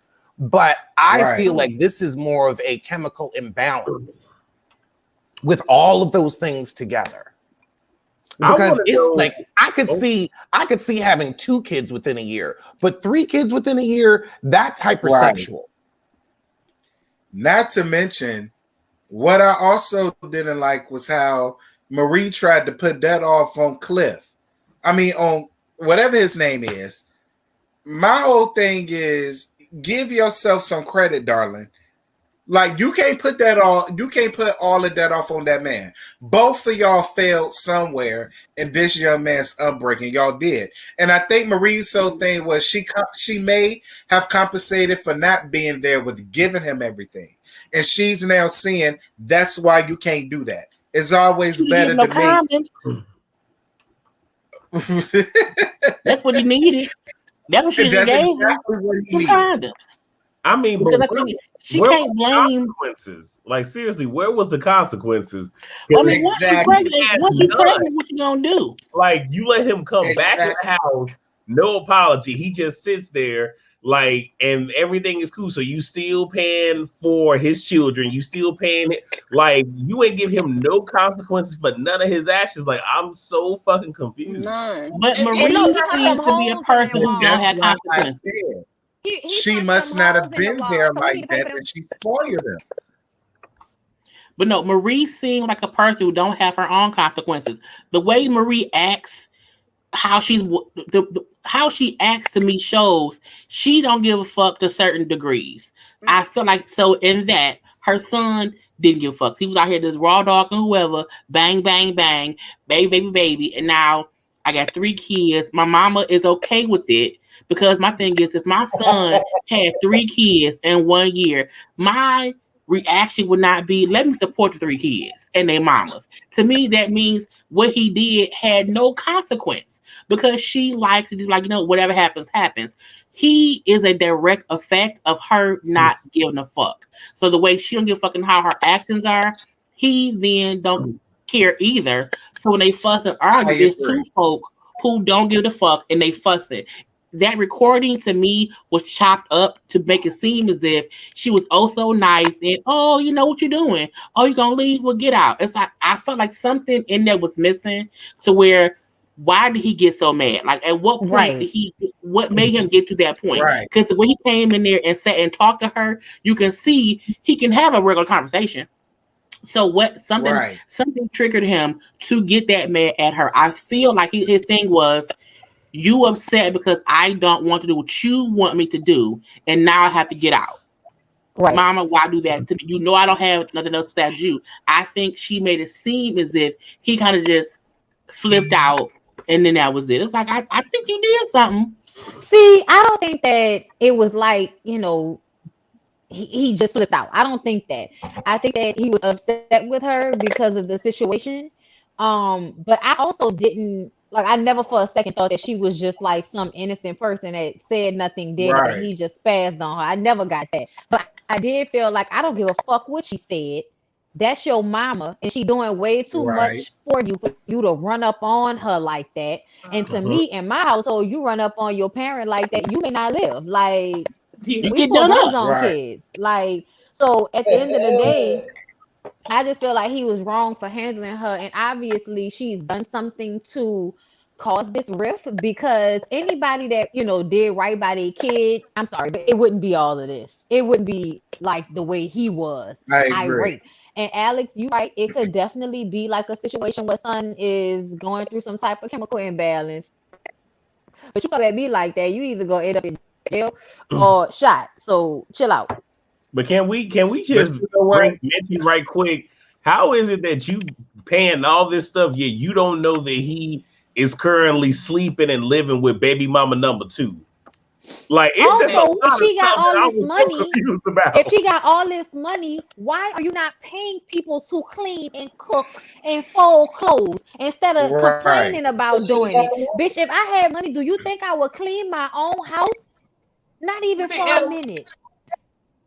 And like y'all mentioned, I think it's a bunch of missing pieces to this story because Marie give me the type of personality where she could have just been taking care of these 3 kids and their baby mamas a week before they started filming just because she want to flex and say she rich. So I think it's a bunch of stuff going on that we don't know about. I was sitting there watching the whole time and I was like, is it drugs? Because Marie was sitting there putting on the fake tears, putting on the show whenever the boy got there. And the other thing that blew my mind was whenever the son walked in the house, he gonna say to his stepdaddy, "What's good?" What? Do you also know the stepdaddy's energy be detached from your body? The stepdaddy seemed like he was scared of him for real. Yeah, like it was. We're just so happy that you showed up and apologized. We just I was like the fuck? Yes. And then how old is her other son? Because I was also confused about if you got another boy there, he just walked up and said stop. But I feel like if that was a brother knowing that his brother was doing too much, he would have laid his brother out on the floor. Like, you damaging the walls. You about to hit mommy. I'm about to throw his brother used to mom and brother fighting. When you use your sibling, your parent, you don't get involved. It's something about that is real normal-ish. The same way that after they came to the house, Marie forgave him. You will be mad for at least 2 weeks that your son for putting 3 holes in your wall. But y'all had one simple conversation from saying, I was upset because you wanted me to make my decision. And now all is forgiven. Something about the whole family means we used to this. The fact that she said, I record my conversation with my sons because they called my daddy on me. Meaning there's consistent issues that's going on, and this is just one of them. I don't record not nan conversation with anybody because I'm not. That ain't what I do. You do that when it's always some bullshit afoot. It's some bullshit afoot in her goddamn house. Yep. But you know what? That's why I also feel like the apple doesn't fall far from the tree. Like you and him got the same damn attitude, and you already showed that the way that you came at Latrice. The only difference is you just didn't go as far as the way he went with you, but it was very reminiscent of the same thing. So I agree with what all of y'all say. I do feel like it's way more. I didn't think about that at first. But then once I'm sitting here listening to y'all and I'm thinking back at it and looking at her actions, it's like, yeah, I mean, it's learned behavior and he's getting it from somewhere. It's obviously not his daddy. Because the way that her and Essie emasculated that man in that kitchen and he just stood there like a bump on a dick. I was sitting here looking like, are you kidding me, man? The fuck? It's no way my relationship in his kitchen and allowing his wife and her best friend to run down on him like he a bitch ass. Well, first of all, like, that's her house. That's her house. He got a whole other house. He probably like, look, what happened to her house? Her house. I got my own house. I don't care. I told y'all I don't trust Marie because she got a whole office with no goddamn computer. I don't trust that damn bitch who at work with no laptop or no desktop. Okay, until she gets some furniture and a computer in that office, I don't trust her. And I don't trust a married couple who divorced, got remarried, but kept their own separate houses. And sometimes he leave and don't come home. He at his house. That's another reason why I said I believe that man. That's why I said I believe that man. When she admitted on TV that they got two separate houses, I said, "Are you kidding me?" So I guess it is true what the people say about Carlos King fucking your man. I guess he doing it in their house because you know he ain't coming home for like weeks at a time. But that's what the people say, Maria. I don't know if it's true or not. I was waiting I don't for make you to the spill the news. tea on her. I was waiting because I know there's a whole bunch of tea out Well, there number about one, I don't make the news. Well, I just spread. Listen, there was a moment that I caught it. I saw it and I caught it and I was just like, And then Essie came in with her little haircut and I was like, And then by the time we got to the end of the conversation and we all sitting at the table and I have half of hers and all of that shit, I was like, oh, okay, so we both out here acting a fool. We both out here fucking on other folks. Cause something about that seemed kitty clickish to me. And something about his posture, attitude, and choice of ill-fitting paisley shirt really gave me a vibe for what, disenfranchised country and that's gay why men that do. boy is a loose child running wild because they too busy doing whatever the fuck they want to do, and they not obviously not paying attention to them damn kids. It's no way in hell that your son got kids this close in age and they going to school, and then he's going away to school by what 3 hours away. He walked in on y'all fucking. That's what that is. He done walked in on y'all fucking other people, all kind of shit. He's the over-sexualization, Alex. When you see shit too soon, too early, and too out of pocket, you do become over-sexualized. So I just want to put that out there as well as a connector. Well, I just want to say this. If you ask me, Essie is Jerez's daddy. That's who the daddy is Essie. Right. Because, she the one that keeps she the one who keeps the shit in order. She the one in order. She keeps his ass in check. Cause their wife of Marie's ain't doing it. So at the end of the day, Essie is the daddy. I don't know what the fuck her husband. Oh, I forgot her husband. That's not her husband. Allegedly, that's what the blogger from Jackson said. That's not her husband. I would say that Essie is the daddy. The husband is the donor. Yeah. I believe that. I do. I mean, I'm just saying. But like I said, man. I'm just saying she old enough to not be able to have been openly whatever the fuck she may be. Okay, like, and it ain't nothing bad about it. We just making observations about what we know about people based off of life. And what life has told us is when people be in situations like this, it's not as simple as, oh, we just not together. It's not working out. No. Something is amiss.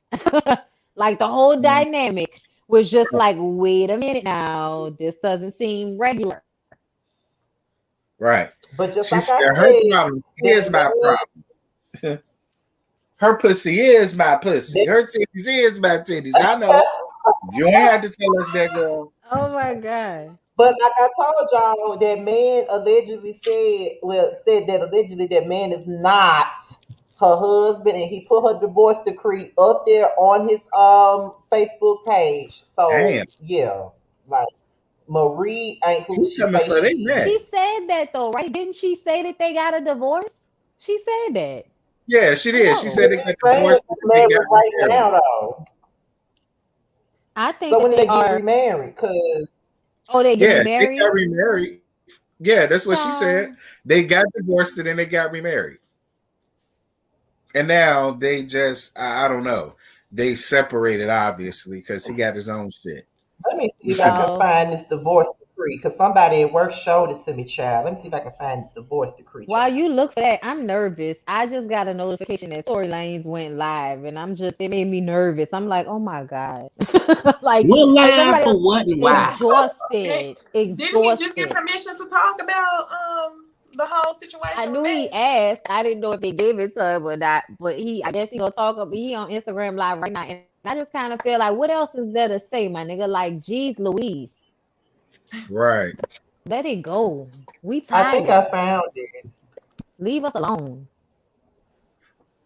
According to this damn decree, they got divorced on September the 19th, 2019. So when did they get remarried? That was Bitch, 2 seconds ago. I thought literally. you were gonna say something way earlier than that. So I don't know what's going That's on what in I'm the world saying. today, but to me, it sounds like y'all pulling shit together for this show. That's what it seemed like to me. Mm-hmm. Mm-hmm. Oh, Missy Elliott. But I did he really even feel say bad the for you about man Missy Elliott. had tea on Letitia too? Yeah, he did say he had tea on Letitia because he said that Letitia don't even work. He said she don't even work. She not even rich like she ain't got money like she say she does either. That's what he said on the video. So he said that them two are frauds. Allegedly, let me just say alleged before anybody Because come what for did me she say again. her job was? She What did never she said say? what her job was. That's another thing. All she ever said was that she was over those brunches. That's all she ever said. She never just said what she does for a living. Hmm. So, mm-mm, baby. But I already knew that when they brought that show down here, he was gonna be exposing them. I already knew that, child. Tory Lanez on IG just doing stuff about editing videos. We do that shit ourselves, so we don't care. Oh, thank God. Whew. Child, I'm tired, y'all. They wear me out, y'all. I'm tired. I have post-traumatic stress disorder from doing fucking videos about Meg the Stallion and Tory Lanez. I don't even want to talk about this shit anymore. Child, is it worse than doing videos on Potomac? Pick your poison. Which one is worse? Love and hip Mm, hop. They all make us money, so I don't even care. I don't know. I like at this point, I feel like I miss Love and Hip Hop. I'm definitely gonna be reviewing this family reunion shit they doing. I may not Me review too. whatever the fuck came on tonight. I'm gonna watch it, but I may not review it. But I've been binge watching like old episodes of Love and Hip Hop Atlanta and getting my whole life. Like right now, it's on the last part to the third season reunion, and y'all know that's when Jocelyn had her coked out rage and went around beating shit out of everybody.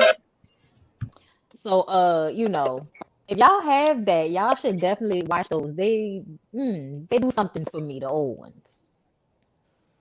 I got the first three seasons of Love and Hip Hop Atlanta on my other computer. All three That's the best seasons. ones. Yeah. Hmm. And I forgot how much I like Scrappy. Yeah, me too. I never stop. Listen, I love Scrappy. You He said that real Now I he slow. used to love piss know, me off with the Erica. He used to piss me off with the Erica and child support shit. That's when I was just like, girl, please. But after that, I really started to feel Scrappy, and that became my dog. I love Scrappy. I've never not liked Scrappy. I don't get why people be hating on him like that. I like Scrappy Well, I like for saying different Scrap reasons. De Leon. Yes, girl, that's double dick, Jamie's corner. Do you hear me? That is double Ugh. dick. De Okay? Leon. Scrap De Leon. That, shit. Scrap I De like his name, Leon. not him. I His like his name. I profile. like saying it. Okay, I'm about to Well, say he, because from Well, I I'm like his saying it. name. Oh my looking god. at Now never before mind. we Great, now keep going. before we go into the Housewives of Atlanta, let me just say that tomorrow, from what I saw on Instagram, is they're gonna release the super trailer for the upcoming season of Basketball Wives on tomorrow, based on Oh what one of those God. Basketball Wives pages said. Are you looking forward to seeing what they're gonna give this season? Because even Nope. though I was gonna say, that even though Terrence and I said that we weren't gonna review it this season, we're going to You calling review me it. out, We ain't finna bitch? miss out on it. It wasn't just I you, said me me too. and you. Mhm. It wasn't just y'all. I I might said it do too. Yeah, I think it's Mhm. yeah, I we always all I say, said you it. might know, it's do the woman's Well, Jamie, prerogative to change her mind. But y'all can I change your might mind too. do a review on the little super trailer and see how many people still interested in it. I I Mm, have think we many all views gonna I I'm get a, review it. that's a good idea. Yeah. I might do However that as a many part of my views I Bondi get, Blue show.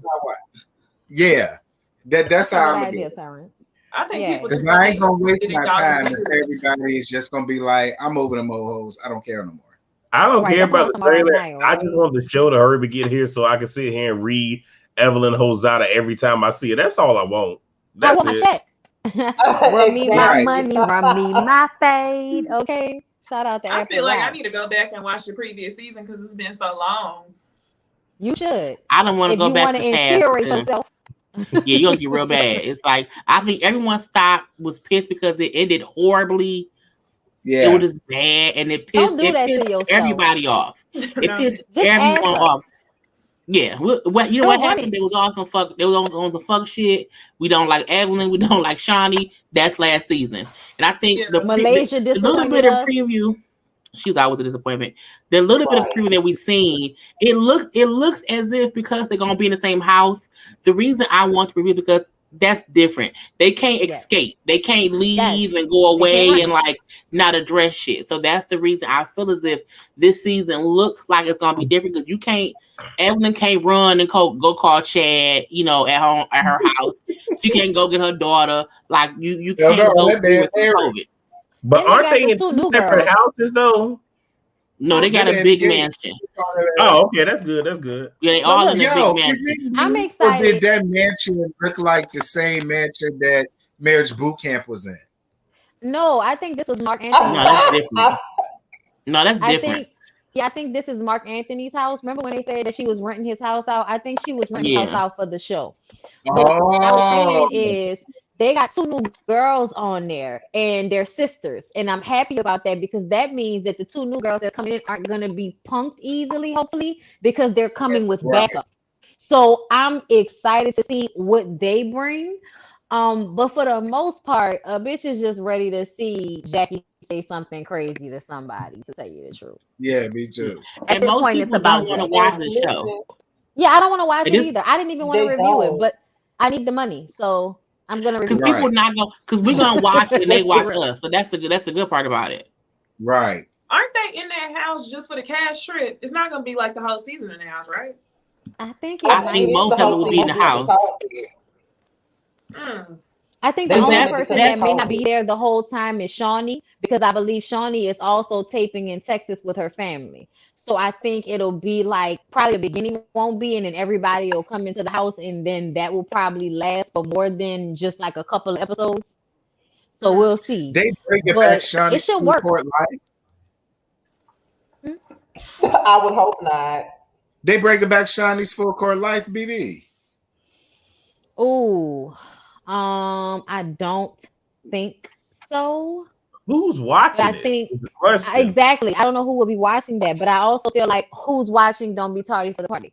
So, there's a subset group of people that want to see that shit. But she's so dry and Well, uninteresting to me. I feel like everything that was interesting about Shawnee happened already. Like, you're a Yeah. businesswoman, that's amazing. We're happy for you. I'm glad you're into weed and that you're a black woman. Like, I'm super duper excited about that and everything. But ultimately, my good girl, like, you're boring as fuck and you're messy and you're still on the show and you're still gonna be an executive producer. So we still gonna have to deal with that bullshit. I'm not excited about how angry I'm probably gonna be watching this shit, to tell you the truth. Well, let me just say this. First of all, I don't really do this often, but I definitely agree with your real when he says that we only want to watch this show so we can read Evelyn Lasagna in our reviews. I definitely agree with that. So that's number one. Number two, as far as what Bundy said, everything interesting about Shani has already happened. That's true because the only thing that was interesting about her is when the show very first started, and it was her beef with Gloria over the whole Laura sleeping with Shaq thing. That was the only interesting thing that Shawnee has ever had on this show. And after Gloria left and went to LA, Shawnee been boring ever since. So if you want her to be interesting, we need to bring Laura Govan on that motherfucker, and then she'll have some substance or something. Because that's somebody who can antagonize her ass. Because that's who really slept with Shaq. Because we don't know if Evelyn really did it, but we know Laura did it. So Evelyn did it. No, they He need to was the bring one Royce who bought Reed her back. shoe boots. What you mean? They need Well, to bring Girl, Royce you Reed back. so you really but he paid for it. well, Scotty, since you brought that oh up, I didn't know that. I was on Yeah. Really channel yesterday and literally went off on two tirades on Evelyn because she brought up Evelyn saying that Wendy Williams owed her an apology, and I just went the fuck off like, don't bring that whole name up. Fuck her. Ooh. I said way worse than that, but that's just the Cliff Notes praise the Lord version. I'm sorry, I had to run to the restroom. Can you repeat that for me about what happened with Evelyn? Wendy owes Evelyn an apology for what? So I was on Really B's channel and she was saying that because I guess Evelyn had mentioned that what's that boy named Kevin was in Miami with old girl this, that, and the third. So she was saying Wendy might owe her an apology, and I just went the fuck off because fuck Evelyn. Don't nobody care about her loose puss and her big ass forehead. She don't deserve shit. But Wendy said that. Wendy was on an interview and Wendy said on her show, she said that she felt like she owed Evelyn an apology only because she went at Evelyn when Evelyn said that Kevin was in her shoe store buying shoes with some girl. At that time, Wendy didn't believe her, so she kind of went at Evelyn. She said, but now that I know Kevin was out there being just down low dirty, I owe her an apology. So that's kind of what Wendy said that. Okay, That I she wanted understand. to reach out to Evelyn and apologize. Evelyn I wouldn't do all that. all the married men that she was fucking. She That's not why I wouldn't do concerned all about that. no She knew apology because she was for what a bird happened. of a feather. I'm sorry. Go ahead, Bonnie. I'm sorry. No, I'm sorry. Look, I was just saying she knew about it because she's a bird of a feather ass bitch. Okay, you know about it because you be about it, bitch. Like, that's why. You know what I'm saying? And honestly, I feel like women like Evelyn, when they throw shit out there like that, I feel like it's so that they can like hurt the other person or one up on them. Like, I know your man fucking this girl, da da da. So now that you know that it's true, that doesn't mean she's owed an apology. Do y'all know each other like that? Was it her place to bring that up? Like, the fuck? You And don't I owe her mean, no if she was apology. really trying to come at her woman to woman, how about you send her picture, surveillance camera footage? Like, how about you send that to her so she can have it to give to her attorney? But it's it. Look, I'm sorry because I'm about to say some stuff and I'm trying to be nice tonight. I'm sorry, y'all. I really liked Evelyn when she Let's wasn't just say on this. Basketball Wives. Like, I feel like there was like a moment in time where I was kind of like rooting for her a bit. And she got back on this show and just reminded everybody like she's such a piece of shit. Like, I hate Right. people that are mean for no reason. You know what I'm saying? Like, people who like mean girl the fuck out of somebody just because they can. That type of shit irks me. So for me, like, I can't wait to like go at her in that vein in the middle of her forehead. Like, I cannot wait. That's the only exciting part about it. Right.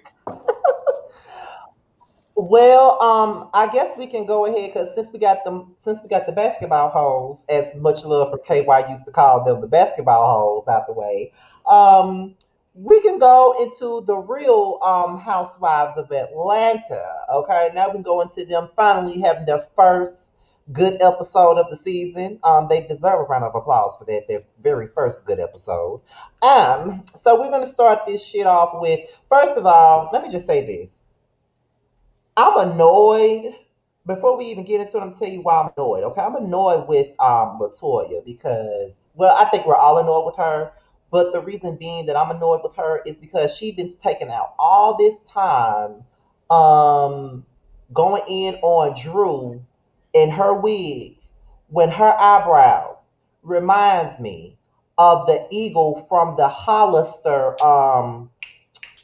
logo. That's how bushy her fucking eyebrows is. So while she's sitting up here worried about Drew and her wig, she needs to be focused on her eyebrows. Because I'm a whole nigga and my eyebrows look much better than hers. So while she's sitting up here talking about Drew's wigs, she needs to focus on her eyebrows and the fact that she's been having them days in her head since the season first started. Find something else to put in your head. But I think the first thing that started on last night's episode was when Latoya, this whole Latoya versus Drew thing, and how, and what else? Yeah, basically the Latoya versus Drew thing, and when Fallon showed up and she told them that she was there with her man or whatever, Latoya had an issue with that. Whomever want to start out that conversation can go ahead and start that conversation off. I'm gonna go on mute and let y'all handle this. Latoya full of shit. I don't think anybody feels anything different. Latoya wants attention. Latoya issue with Drew was stupid. Like, if the most thing that you have an issue with somebody with is about a wig during quarantine outside in the heat, you pathetic. Like, I think it's not as if they were at some real event. They was at whoever's house, outside in the heat of Atlanta. And again, they can't really get their hair done. So who cares if the lace around her wig wasn't as secured as it could have been? Bitch, who cares? I think it's a dumb argument, and for her to keep talking about it, it makes her seem like she just wants attention. I think Drew handled it right. Drew, like, you a fan, like, you're watching me, because for you to watch me enough to remember my hairline, bitch, you are paying too much attention to the details of my life. Like, who does that? It was nighttime. It was dumb. I think Latoya can't talk about her family, her husband, her kids. She don't talk about YouTube. She can't film YouTube on the show, so she can't do anything except be pretty. And, that's on face. I think we can see that she's like a null and void person, and we should just pay her dust. She's beautiful, though. She's a YouTuber, but again, you give it shows you good on YouTube, but you ain't shit on TV. Yep. And I have to address Drew's comment from last week. Is YouTube a job? Now, you sitting here, the poster child for the unemployed actress, and you want to talk about, is YouTube a job? You have to put your nose in the crack of Andy Cohen's ass for a check, but you want to ask, is YouTube a job?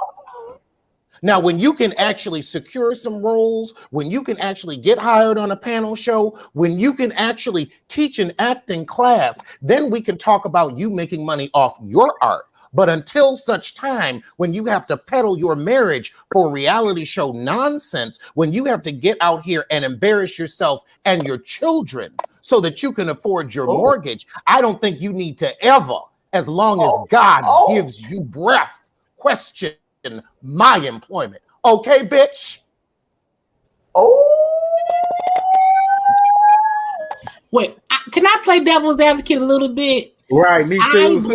I blame the producers more than I blame Drew. I think, like for me, I think anyone who don't know YouTube, the way the producer said she's a YouTube channel, it seemed like it wasn't a job. So I feel like we as YouTubers can't blame folks who have no idea how hard this shit is and how it is a job. I said before, if they would have said she's a content creator on YouTube, that would have sounded better.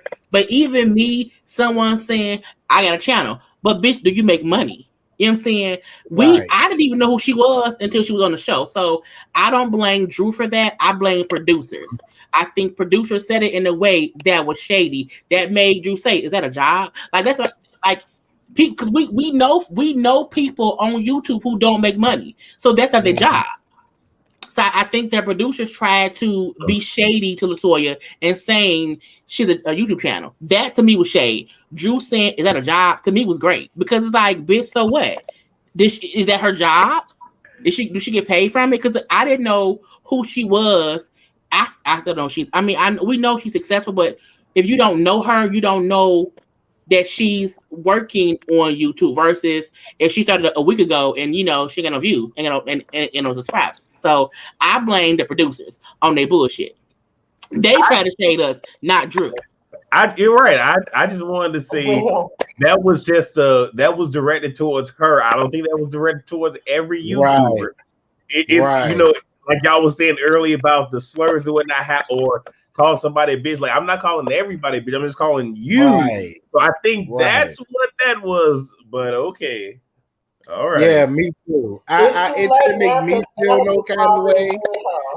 Because my whole thing is, if it was said to me, I would have been like, no, bitch, this is my side hustle. I'm a registered nurse. Like, now it didn't make me feel no kind of way, but I could understand how it would come off as offensive, especially coming from Drew, because I mean, to be honest, the last time we seen her in anything was in 2013 on the TLC movie. I'm just gonna be honest. Damn, that was 2013. Oh, wow. That was 2013. So it's like at the end of the day, we could read her by her alias.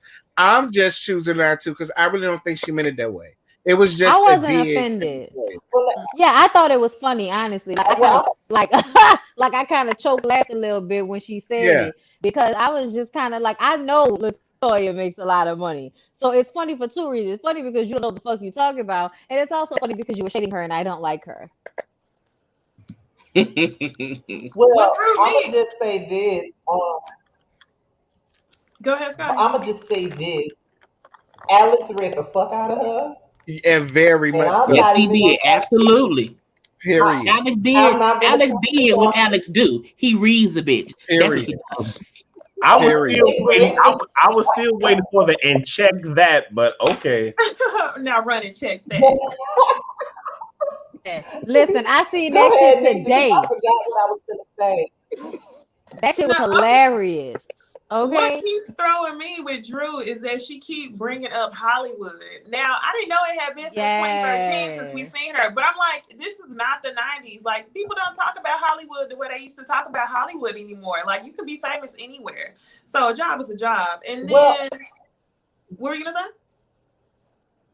I was about to say, well, I can honestly say that I have seen her in something else besides the TLC movie recently, but it was only a play. Go ahead. Oh, well, see, that's what I'm saying. Like, I like Drew. Like, she's actually my favorite. But I'm like, quit trying to play up this whole Hollywood thing. It's just kind of Hollywood is like old. But this is what I don't get. Okay, I'm gonna give LaToya credit. She gets on my nerves. She's my least favorite person on the show, which I didn't think nobody was gonna be able to beat Kenya, but she is my least favorite person on the show.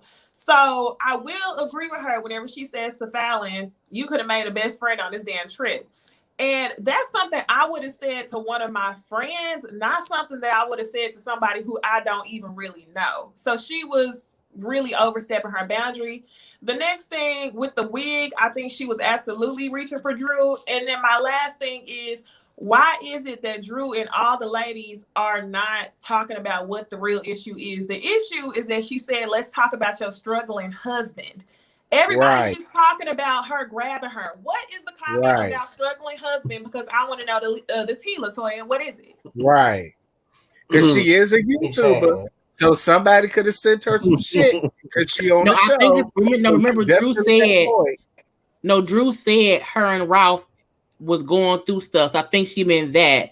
But I feel like Drew's comment saying that LaToya don't care about husbands, she don't. When LaToya said, I'm married, I'm separating, I can date if I want to, and then told Kenya, you should date too, I think Drew meant she don't care about husbands, because look how she's encouraging someone else who's legally married to be out here on some dating shit. I think what Drew said was actually actual and factual. Of course, Latoya don't care about Fallon's husband because she'll care about her own husband. And whatever they got going on is on them. But when you are a person who your choice is to date while separated to encourage someone else and say that's normal, that means you don't care about husbands based on your situation. Even though Ralph ain't shit and he be cheating, he got a bitch in Florida, I still feel like he at least respects his wife enough to act like he wants them to work out after he gaslights her. I feel like, Latoya, we ain't seen your husband, you can't show your husband or whatever, and for you to come at Fallon as if she should have been her husband, but she's a married woman. She don't know y'all. So what she's not close with anyone there. She's Porsche met her at a club through her husband. She's not friends with Porsche. She's trying out for a show. I'm not coming to South Carolina, the south of it all, okay, by myself with these crazy hoes without no backup, bitch. Not me. And that's how I felt.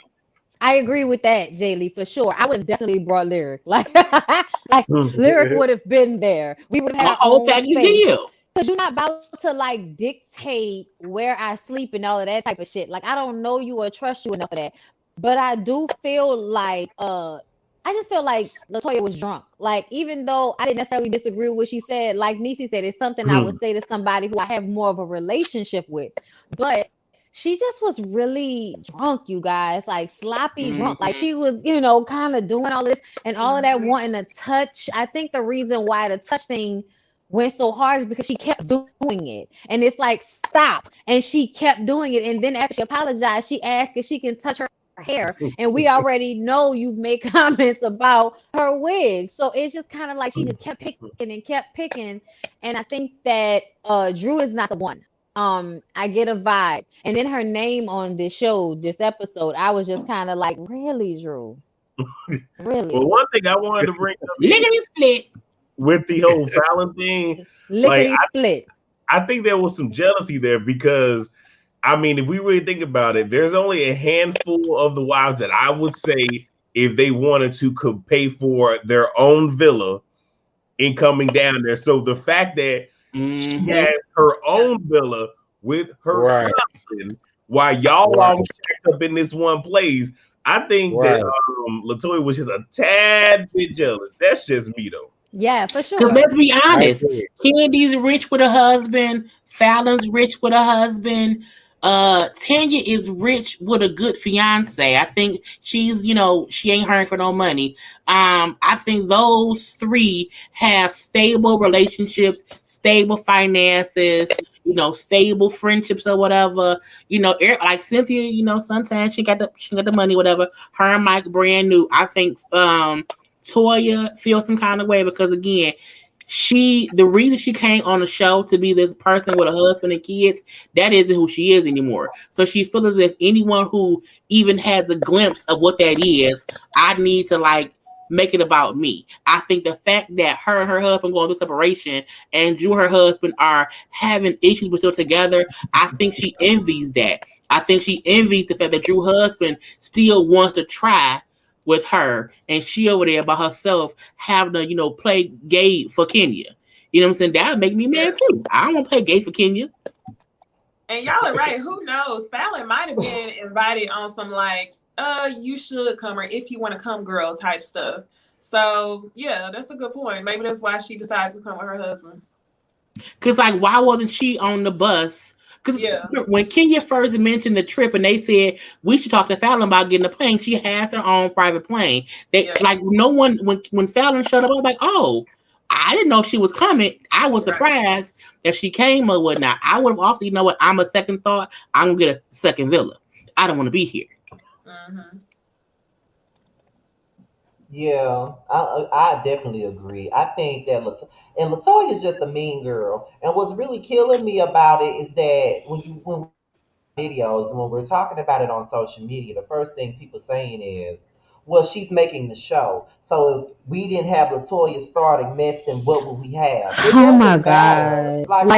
Jesus Christ. They said the same thing about Kenya. Yeah. Right.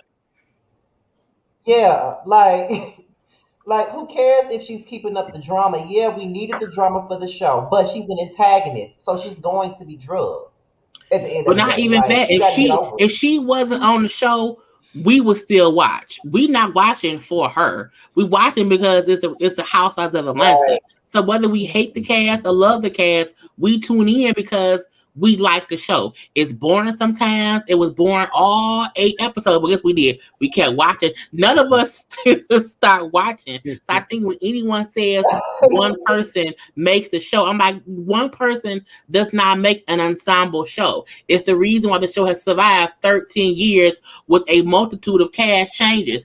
Even though Nene, Kenya, Cynthia, Kenya, and Porsche have been the main 5, the friends of the show and the other housewives that have came and went has made the show. We want to see who gonna stay, who gonna go. We want to see who's the friend of who. This cast trip had 18,715 people at the house, and we tuned in for all of them. Okay, all thousands. It was too much. Even Marlo is a friend of the show, and Marlo is the only friend of who her name just says Marlo. It don't say Marlo, friend of who and who and who. She's Marlo. So my thing is, everyone on the show makes the show. Candy's weird ass talking, Cynthia being born with a big ass, Porsche, her. It all. We tune in for it all. Like each of them gives something that we either love or hate, but we watch it regardless. And I don't care what nobody says about Drew. Drew really does bring something to the show, in my opinion. Like, even though Alex just read her ass for points, I can't get over that. When this live is over, I'm gonna go back and watch this read because Lord have mercy, get the fuck out of her. However, I still think that Drew brings something to the show. She does kind of bring something to the show. I actually like Drew, Sure. but oh God.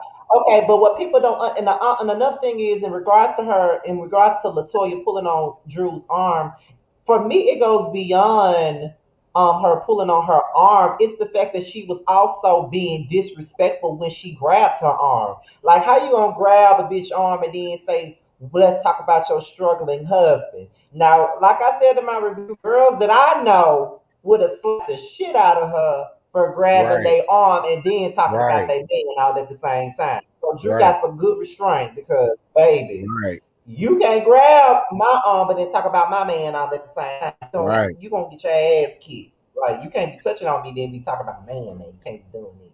That's a bit much. You Listen, know what I I mean? ain't And fighting I just nobody. I'm think gonna break your ass over with my car. Period. that I'm too old I'm to be not playing fighting. with you, That was back in Tamra. high I'm really school. not.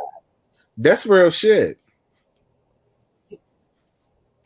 I agree, but still, I'm just saying, you can't put your hands on me.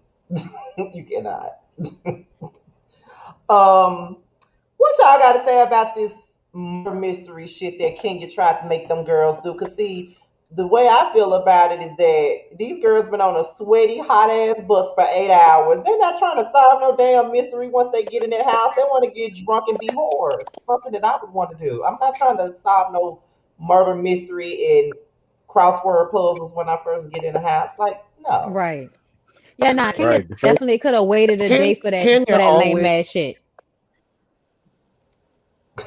she always wants to be Go camp ahead. counselor, and then she gets pissed when people don't want to go along with her surprises. And the whole group wasn't here for it. right. Mm-hmm. And then it's like, oh, because you flew private, aka a $400 Delta Connect flight, but you flew private, you got there early, so you were refreshed and everything, and you wanted to play that stupid ass game. But then again, Kenya won't get drunk because she'll start talking about how Mark never loved her. Right. That part. Oh, that's true. That's why Kenya don't want to drink. That part. My God. And nobody has time for that shit. Oh my God.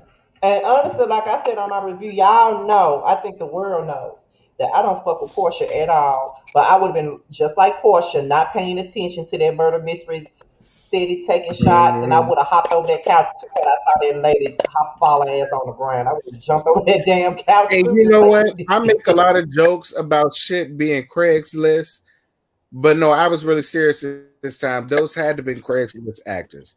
Like, that shit was so toe up and janky. I was like, and I've always wanted to do that, but not if it's like that. Like, they acted disinterested in being there. So it was just like, the fuck. Yeah. They were just happy to be on camera. That was some white people shit. I mean, I don't know how else to put it. I don't mean racist. It was really some white people shit that I was like, what is like? It was boring. It didn't make any sense.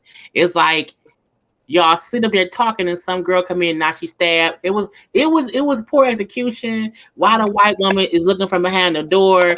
It's like, how did y'all not realize the random white man with a computer? It was like, what is going on here? Like, there's too many white folks in this house for y'all not to realize either the white man or the white woman stabbed the black lady. Party's over, and leave it at that. But I think Kenya is boring. Kenya don't know how to plan shit. Her life, her marriages, her hair, her face. It's just it's bad all the way around. And until Kenya do right by someone, only bad will come to her. I think Kenya is a product of her own bullshit, and everything she do just end up not working out in some kind of way. And she can have the best intentions, but bitch, you hired a white woman to do a goddamn murder mystery during COVID, and for what? Right, they got robbed because it was whack. That was a waste of money. Right. Can we talk about Porsche jumping behind the sofa when they came in with guns, though? I hollered. That was too funny. I hollered. That was too funny. That was the only. The way Porsche jumped on the other side of the sofa. Yes, that was the best part. Took me the fuck out. Yeah. I said, Porsche, stay ready, okay? That's exactly what I said. How do y'all feel about Marlo in this room situation? Because myself personally, I'm sick of that premise. That's the same thing every fucking year. It's always Marlo mad about her room. She definitely overreacted. She overreacted for sure. The room was not that fucking bad. You had your own bathroom. And then the living room looked a mess. The living room looked a mess. So I didn't know why she wanted to sleep in there. Like, there was shit all over the place. To me, a nice little neat room is better than being in a big room full of shit. Like, that made my nerves bad. I was just like, oh, you just gonna sleep on the two sofas like that where everybody putting their ass at? Yeah, y'all not from here. Y'all ain't never been here. You don't know what nobody did on this sofa, and you laid your face, girl. All right. I thought she was classy based, but this was just, real country like of her. Yeah, it's like, I thought it was funny that she tried to put the I thought it was funny she tried to put the sofas together as if Kenya was gonna give a damn. Like, that's even better. I like you anyway. Yeah, you can sleep out there, honey. That was funny. It didn't make any sense. Right. It was like the room looked fine. Like, the bed it was a small bed. It was a twin bed. Like, the room was a nice size, and you only sleeping in there. You're not in prison. Like, and it's only 4 days. I never get when people be upset about where they sleep. As long as the bed is a regular adult size bed, and your feet fit, your head fit, the covers is clean, and it's a cushy fucking pillow, what you mad for? Right. I didn't get why she was upset, as if the room was like last time they put in the basement. Okay, that can be kind of mad. I'm in the basement. Okay, that's some bullshit. But bitch, you're on the main floor. You got a window. Like, you only enter to sleep. What do you care for? I think you're not together was just dumb. And you're not a housewife. You're not a housewife. You are not a main cast member. You will always get the scraps, the leftovers, the whatever's available for you, because you always tagging along. You're a plus one. If it was that big of a deal, and since you got money, because remember how she told Nene, that's my Neiman's bill. Why didn't you just get you a villa like Fallon did? Like, if it's really that big of an issue, this room, how about you just get you your own place? Yeah, that's my thing. I like it's really irritating that every season they do a trip and they want to cry and bitch in my fucking room. Like, I could not be around these bitches because I wouldn't give a fuck what room I get. I would have got that room Marlo got, and I wouldn't have gave not one fuck. Why? Because I'm just sleeping in this bitch. I'm not living here. I'm sleeping here for a couple of days. Who gives a fuck? The room ain't got no roaches. It's clean. I don't give a damn.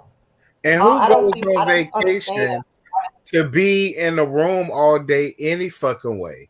Like, if I'm on vacation, I'm sightseeing, going to the bar, getting fucked, sucking dick, whatever I want to do.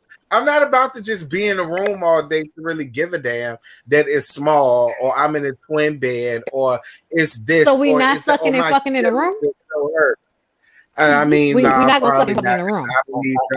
I don't need y'all nosy asses in my business. We gonna Hell suck no. and fuck out in the street. Oh, okay. Right, we gonna do it out in the street like normal No people judgment. do. You know what I mean? But you know, like I don't know, like I'm just over. It's the same every fucking year. It was too much for me. I'm like, Marlo, you can't be that pressed about this shit.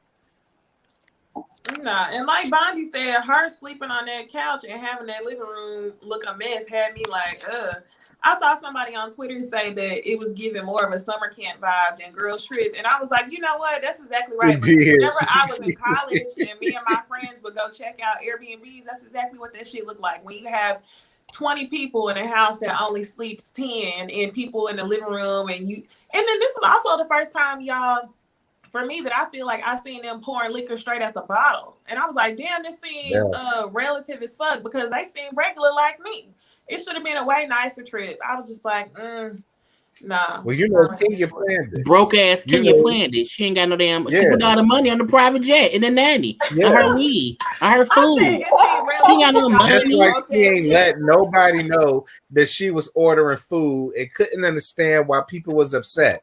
My whole thing is, if I rub up something, I'm gonna be like, y'all, I'm about to go up on something. So you know, if you hungry, y'all better make it work. But you know, don't ask for none of my shit. You know, I wouldn't. Can you been on the show long enough to know that on cash trips, you do catering, you have food prepared for the cast? Can you been on the show for how many seasons? She is fully aware of what it takes to have a cash trip with these rich, boozy bitches. Why would you ever get some bologna sandwiches and some Wonder Bread and say it's food in the refrigerator when your ass went and got you some Uber Eats? It's like, who makes them feel as if you roasting the pig? Or who wants roasted pig after starving all fucking for day? 8 hours. You expected them to wait to eat for 8 hours? And she tried to put together the cheapest meal that was gonna feed everybody. That's why one pig you eat crab cakes and shit. You eat like I'm like. I just feel like you're not even being. If you're going to be this cheap, then you don't need to host any more trips. Your ass need to just come along and look cute and do whatever you do. But to me, it makes you look less like a housewife, that you couldn't even put together a adequate trip. Like, it was real Walmart of you to expect them to make sandwiches for themselves on a fucking girls trip. Like, there should have been a chef in there cooking breakfast. There should have been a chef in there cooking lunch. Like, there should have been somebody cooking food for all of these people all throughout the day. That's Craft services, bitch. And you're not even like out of the country. You in South Carolina. You can't. Ain't no hood chef who got a food truck that can be outside and make them some food. Something you couldn't do that. I feel like any cook at that time who couldn't really work would have died to come on a show to make y'all food for free, bitch. You can get more. You couldn't put out, hey, I need a chef that can cook food for 15 people for 4 days who can come on, and you have to be, COVID test or whatever. Like, how did you not think to do that? Kenya is a miserable, broke bitch who felt like, let me bring them to this damn hot ass house on a fucking bus and not feed them and do dumb shit. I felt like you are a housewife, Kenya. You are a housewife. You know how this shit go. When Candy lost her shit in a confessional about that shit, I completely fell out. I thought it was the funniest shit I ever seen Candy do in my life. Candy said, I've had enough. Okay? I'm over it. Like, her eyes went crazy. I was just like, oh my God, it was so funny to me. She was hungry, and I ain't blame her. Candy usually has a really good temperament, so she was hungry. They starved all day. I think it's the fact that Kenya left and got her own food that pissed them off the most. It's one thing if y'all all waiting to eat, but you then went and got your own food because you knew the fucking bologna in the refrigerator wasn't edible for you. So why do we have to eat bologna food? You didn't have to pay for it. Why not ask? Why not say, I'm about to go get something to eat, y'all? Do y'all want anything? I wouldn't have gave that much energy to it, me being me. One, for anybody that knows there's a difference between grilling and barbecuing, when you barbecue and you smoking, when you smoking meats, especially a whole pig, that's going to take hours. You can't tell me these bougie women don't know. Well, they probably don't know. But even still, like, if you hungry, me just being me, I would have just ordered some. I wouldn't even fucking waited. Like, okay, I'm hungry. Ain't nothing popping. Like, I get the frustration. I just feel like everybody was doing way too motherfucking much. I think on cash trips. I want to know. On cash trips, usually whoever is hosting the trip plans the food. I think they were waiting for her to say what the plan was to eat. That's just the format of the cash trips. We've always seen the ladies get up, is food waiting for them because the host is playing shit. I think they felt like, oh wait, Kenya left and came back, ain't no food.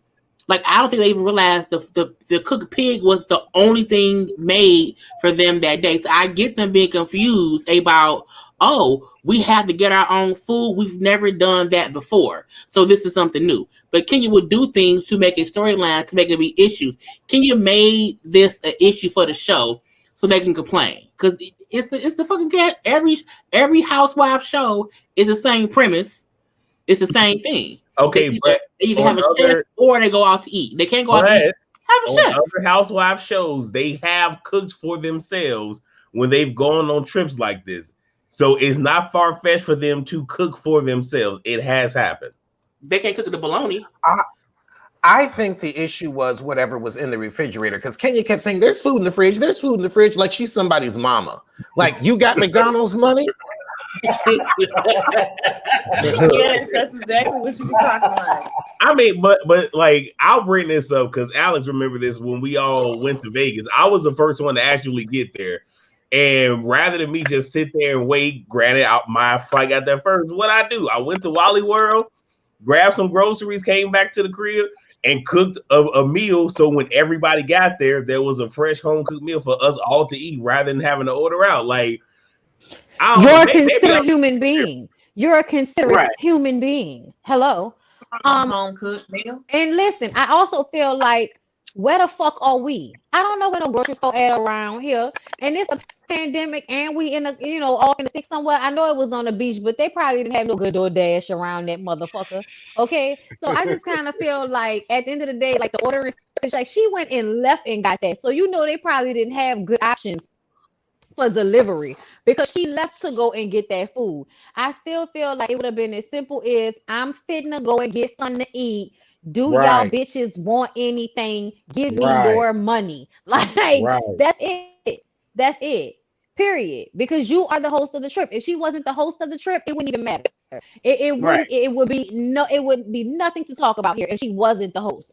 But because you were the one that dragged everybody here, and then you put that on top of the plane situation, on top of you bringing your baby, which I understand her bringing her baby, but I also feel like it was the inconsiderateness of trying to keep shit a secret, being, real secretive about the way you handled it. And then I feel like Cynthia and Candy are really calmer than they should be, because bitch, we're the ones that stick up for you and keep your ass on this show when they want to kick your problematic ass off. We the ones that buck for you.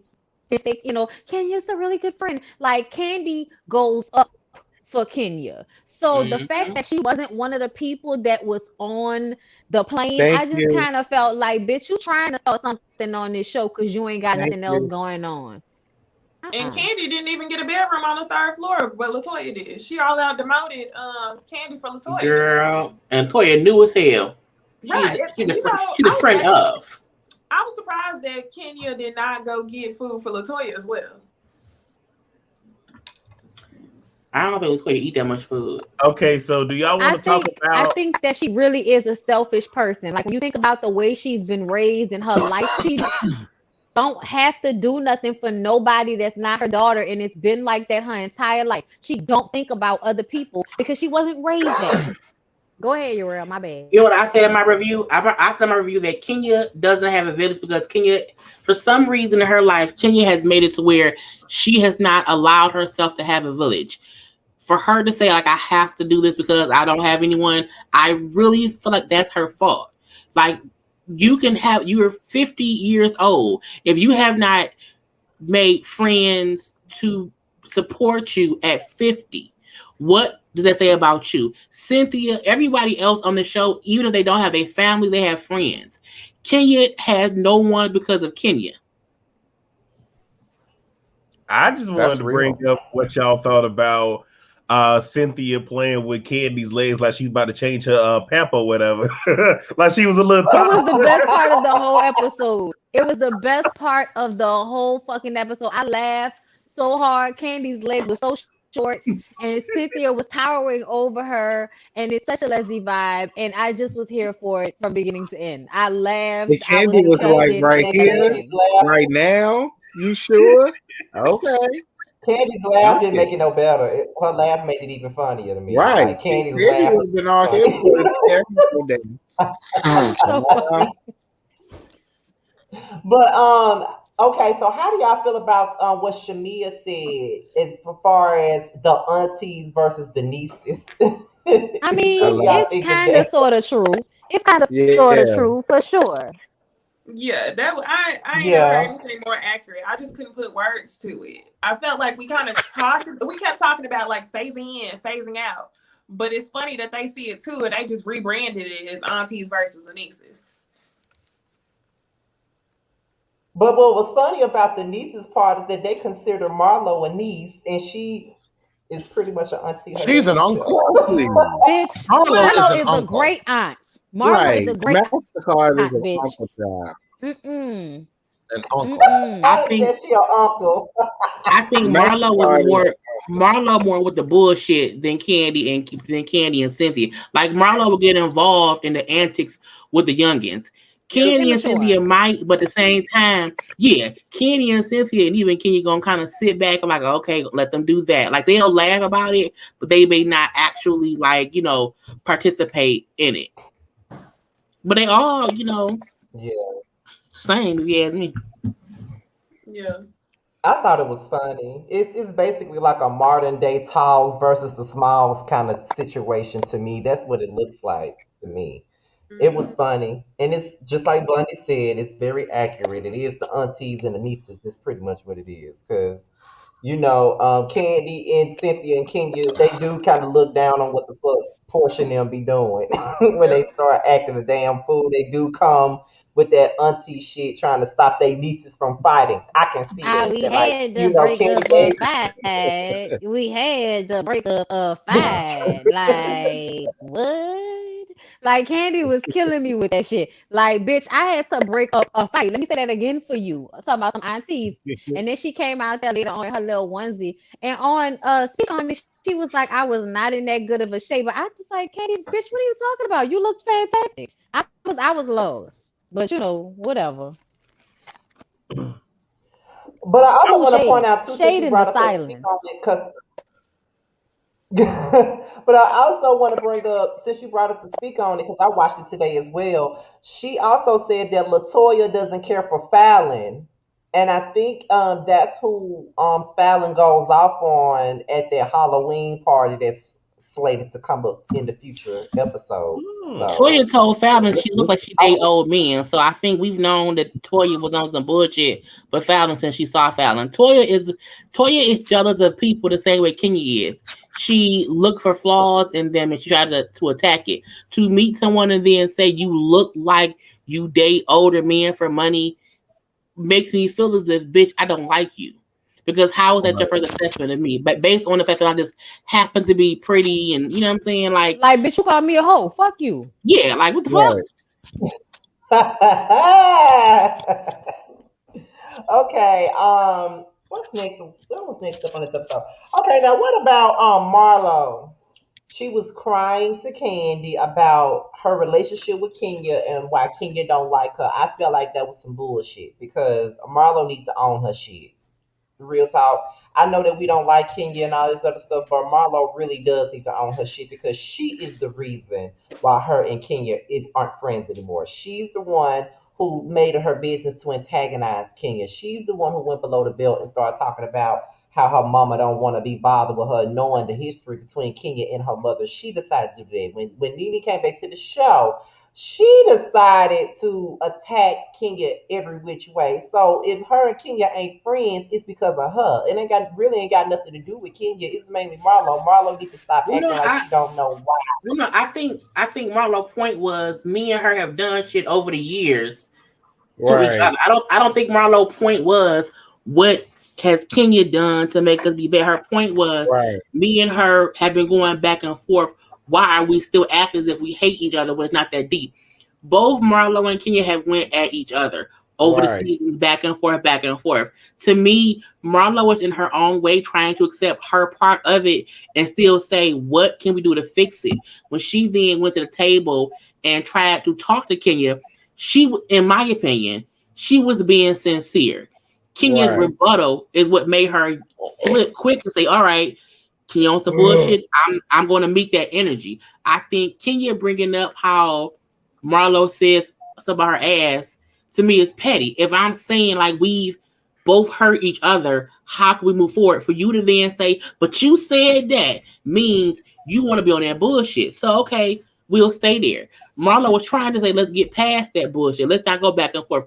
If every time you want to fix some shit, you want to bring up what went wrong, you won't ever fix it because you want to keep fixating on what happened in the past. That's dumb. Let's be grown and move past it. But at the same time, though, we can't necessarily tell somebody how they supposed to feel in regards to what Marlo said. Now, to be honest, I get what you're saying, but if a sore spot for me is my relationship with my mother and the fact that I've been open about how I don't have a relationship with my mom, and the fact that you supposed to be my friend at one point in time, you decide to use that as a dig and try to cut me deep. I would never ever forget it, nor will I ever forgive it because that's how you really felt. So that's why I don't fuck with you because you decided that you want to bring up my relationship with my parent and you know that that's a sore spot for me and you know that's below the belt. Nothing that Kenya has ever said about Marlo was ever that deep. So She for called Marlo a me, for prostitute. Marlo to, She called her a whore. Like she I called her a mean, pussy. Like this is the thing. Kenya, look, this is the thing. If we have issue but and I'm saying wait. If we have issue and I'm at a point where I want to move forward, if you don't want to, that's fine. You not at where I'm at. But just because you not at where I'm at, don't mean that my aptness of being ready to move on is fake or like, you know what I'm saying, I'm on some bullshit. We just are at two different levels. Kenya don't have to forgive Marlo at all, but that don't mean that Marlo could not want to honestly move past it, regardless of what either of them has said over the years. Two people can be at two different places in forgiving or not forgiving. You don't have to forgive me. You can. And my thing is, let me just ask: does anybody know what Marlo's family situation is like? Because I've never seen Marlo talk about parents. she was in So a foster she was in She's a okay, foster Yeah, kid. she's in the foster exactly. thing. So I say all that to say that even when Marlo made that comment, that wasn't about Kenya. That was about her because Kenya and her both have been in the same type of situation where they feel like their parents did not want them. So the reason why she even mimicked that shit is because she knows Kenya feels that way because that's how she feels. So to me, I feel like if we are willing to have a deeper conversation, they should be able to get past it because they are both two women who are hard and fucked up because they feel like nobody wanted them. You may not have that in common with a lot of people. There aren't a lot of people that can understand that type of pain of never really having that a may relationship be with a okay. parent. So I feel like they should be able to talk and get past this shit because Kenya has done terrible things to other Right. people, has Right. said terrible things, not just to Marlo. The prostitute thing is a low hanging fruit, okay? But at the end of the day, I feel like it's because she really didn't have much information to read Marlo on in the first place. But whenever she has information, she goes for the motherfucking jugular. So I was never upset when Marlo used to go with her because I just kind of felt like at the end of the day, that's your cosmic karma for being such an asshole to people all the time. And another thing is, I was annoyed that it was about Nene, that the rift and the back and forth in their relationship was always about Nene. Now that she's out of the picture, I feel like maybe they can have a chance for like a real friendship because, like I said, they have a lot in common. And I just think I would much rather them get on a similar page and maybe just shade each other funny like, but not with all of the vitriol. Because it's a lot. But I just feel like Marlo is still. I mean, I just feel like Marlo is really pretending like she don't know though. Like at the end of the day, like I just feel like she needs to own up to her part. And I mean, we could say that Kenya called her a prostitute and shit like that, but she called her a prostitute after she said what she said about her mother. So at the end of the day, I mean, Marlo did throw the first stone when she talked about her mama. But at the same time, they did Two go back wrongs and don't make it forth. right. So Two wrongs don't make it I right. didn't say At I some didn't point, I'm not saying I it. know, I'm but not you keep saying it. I know, but you keep saying I'm not that saying at it. the beginning, this is why. But at this point, so much But shit that's has what been started it said. though. I know, but still, at this point, so much shit has been said. So much shit has already been done on both sides. Two adults should be able to come to the table and get over it. But see, the thing about it is, you and Kenya, okay, are not that forgiving, and you know it. You hold a grudge, and that's what it is. Well, I just want to You talking say, about me, point out two Kenya, things. or Kenya and Marlo? I'm trying to understand. You I'm said talking me, about or you you talking and about them. me and Kenya? You and them. That's why you always Well, we feel like all that. You hold grudges, and well, we we're know all it. the same. Well, the three of us are the same sign, so go figure. But at the same Exactly. time, We can't get into I that. Let just me Let go it feel ahead. like Oh Lord, Right. please let's get to the And signs, to honey. be Let's not even honest, go there. I'm not even mad I'm at just saying. Marlo for wanting to squash the beef because I say it all the time. Eventually, I'm gonna be tired of arguing with the same hoe after a while. Like it's always But you know like what? it's been years of this.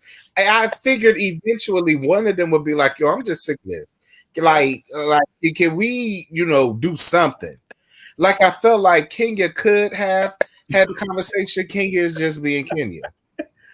I just wanted to say, with the whole apology thing, it's hard for me to believe Marlo wanted to genuinely do it only because they've done this dance show multiple times before where they both do something to each other, don't matter who started first, they make up, and I then some agree. time goes by and they're back doing it. I said that in my review. I totally agree that they go back and forth. You think they're cool, and then they're shading the shit out of each other at dinner for no reason. So it goes back to, why do y'all feel like they need to try to bury a hatchet then if they always go back and forth? This may be a situation where they need to just leave well enough alone and not fuck with each other, period. Well, they on the same It's a show. It's reality weird. show. It's the show. So I think It I doesn't think matter. I think that well, It I think does. the question was, do we think Marlo being fake and fugazi? I don't think she is. At I some don't point either. in your 50s, they both in their 50s. Okay, Marlo got her nephews, Kenya has her daughter. At some point, they have to get to the point to where, as they said, you tired of fussing. I don't have time to hold grudges and fuss with a bitch when I'm in my 50s. That is And let's energy not being forget taken from my that it body. affected how she felt about the trip. So it's not like it's Right. something Mm-hmm. that's not affecting them currently. Can you still Right. feel some type of way? But here's the thing. At the same time, Scotty, I gotta give you this. Marlo, why did you have to talk shit about Kenya to her little minion? Why Right. did you do that? Like what you thought was Right. gonna happen? Like that's why I said Right. she overreacted to the room That's what I'm situation. saying. Right. But I still feel like I'm not But That's saying what I'm can that you saying. not That's why I don't innocent? feel like she went about it. I'm just Like saying that's that why I I'm don't an feel I like she's think adult. being genuine about it at I'm an all. adult, and I feel like these two grown ass, saggy titty ass women should be able Okay. to get over Say it that. and be nice, nasty about it. It don't have to be all Right. of this. It's too much. Right. It's too Right. much. And I just want them to get to a place where they can be, cordial, and it ain't gotta be, oh, I can't stand that bitch, so she get the shittiest room. Like, and Right. also I feel like Marlo was playing victim. Like, bitch, you gonna cry about a room? Shut your dumb ass up. Right. I mean, I was saying in Exactly. my review, I feel like Marlo and Kenya have real beef that's disguised as play beef. I think Kenya is still hurt by what she said, and I feel like it got to a point to where Marlo was like, "Okay, we squashed it, but we still gonna score on each other for play."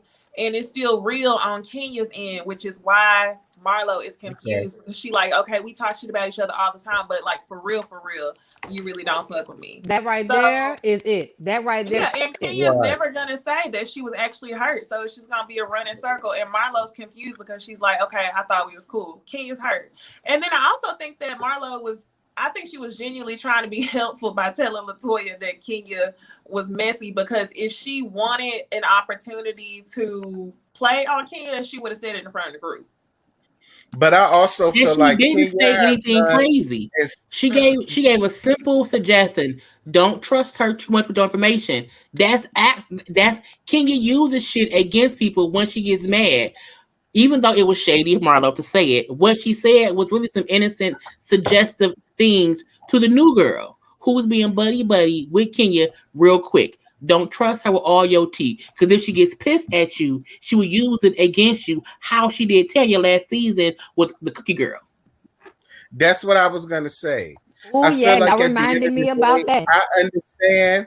I understand it, but at the end of the day, I still feel like Kenya needs to learn how to be able to show other people grace, because she has done and said some fucked up things to everybody on that cast at one point in time and went through heaven and hell to get forgiveness from them. So I feel like at the end of the day, if you want people to forgive you for your foolishness, why can't you just sit out and at least hear the girl out? I'm not saying forgive her, but you can sit down and have this fucking conversation. That's just what adults do. I just respectfully disagree, because I ain't talking to no bitch that says something to me about my mama. Fuck it. I just find it real funny that Martell has decided to try and befriend Kenya now that Miss Nene has left the show. I just find I get what y'all saying. Listen, y'all know how I feel about MasterCard. I'm just saying, Kenya has done and said some fucked up shit too that she needed redemption from somebody for, and they gave it to her. So I don't want Kenya to sit up and try to act like, you know, her hands is completely clean. I still feel like Kenya is getting a lot of her karma. So I honestly feel like it's nothing wrong for Kenya to sit down and at least hear what Marlo has to say. Whether she believes it's bullshit or not, just be a fucking adult about it. For once. And for Kenya, like, we can't keep using the one thing of Kenya's mom not wanting her as the one button that can be pushed. Kenya pushes whatever buttons on other people. Kenya has pushed buttons on every single cast member's list of hateful things they don't like about themselves every season. So I'm not saying hold on to, but Marlo said her mom didn't want her. Her mama didn't. Kenya said that. Kenya put it out there that her mama did not want her, and that's a sore spot for her. So the same way that Kenya do that with other people, I can't feel bad that Marlo said that about her, because Kenya at any given time as a housewife is 10 times worse than Marlo. Marlo went at Kenya one time. Kenya goes after everyone she don't like. The fact that she admitted she should not have been fucking with Apollo because his wife was upset. She purposely kept being friendly with a dude to piss off his wife. So I give no fuck about her being upset that someone said your mama didn't want you. Period. Well, honestly, well, okay, that's fine, but I have called her out for all of those things. For me, it doesn't matter who it is. If I feel some type of way about what the person said, regardless of who it is, then if I understand, then I understand. Because I called Kenya out for all of that stuff. But at the same point in time, I'm just not gonna just disregard someone's feelings just because they've been an asshole to other people. So you will keep. We're gonna disregard Marlo's feelings, but not Kenya's. I'm not disregarding all those feelings. I'm not disregarding anyone's feelings, but at the same point in time, I mean, I'm just saying you can't make someone talk to someone if they don't want to fuck with them.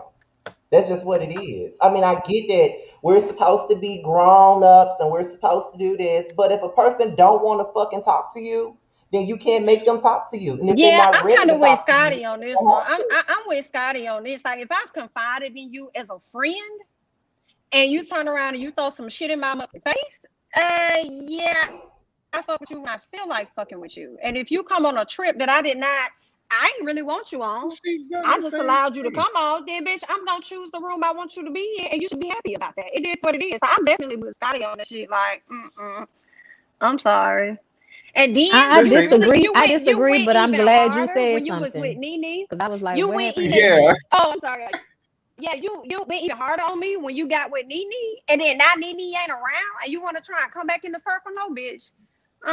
You gonna get right I then and there mean, square. I Give me a get both break. sides of it, y'all. For I real, I do. I do. get both sides, but I get y'all. I Yeah. get where y'all coming from, but I just kind of feel like I'm tired of them arguing about the same thing yes, over all of these years, and I would like for y'all to yes. argue about something different. So if y'all could get over Mhm. this and then get another beef going, that would be I'm great. for it. But give I Y'all me think know. they something will. else.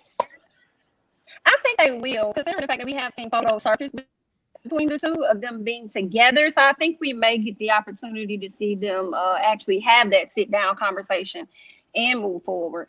And it may be a kind of Jesus moment for Kenya, considering the fact that she probably is going to sit down and realize that she don't got no village. So on next week's episode, she's going to Listen, talk about how if y'all talking about y'all my village, be my village, but then you also have to make it, I wouldn't say make it easier, but sometimes it's okay to be yeah, vulnerable and let people know that you need help at times. I think because of how her relationship was with her mom, I think she's always on the defense mode, and she likes to show as though she got it and she fine and true. she don't need y'all and stuff. So people start to look at it like, oh, okay, Kenya good. She got the good comeback. Kenya fine. She got Kenya more hair care. She got all this money. She's Miss USA or whatever. She got it. She don't really need me. If she do, she'll let me know. And when you never let Right, them know, they never check in how they really need to. So hopefully she'll have a come to exactly. Jesus moment on next week's episode, and that may be when she and Marlo have that sit down. See, here's the thing though, and I agree with everything you just said, and I hope that they do have this happen. But the only sad part about all of this is I feel like at the end of the day, Kenya is this person in real life. Like you don't have a village in real life, and I don't know if you will ever like drop your baby off by Marlo for some shit. You know what I'm saying? Or Candy or Cynthia for that matter. But that's why Right. I feel like it's something that Kenya needs to fix within herself. And I do agree with Nisi that a lot of the little slick shit that Marlo has said to Kenya has been for the show, for the benefit of banter on the show, and not necessarily, every comment is to really get to you. You know what I'm saying?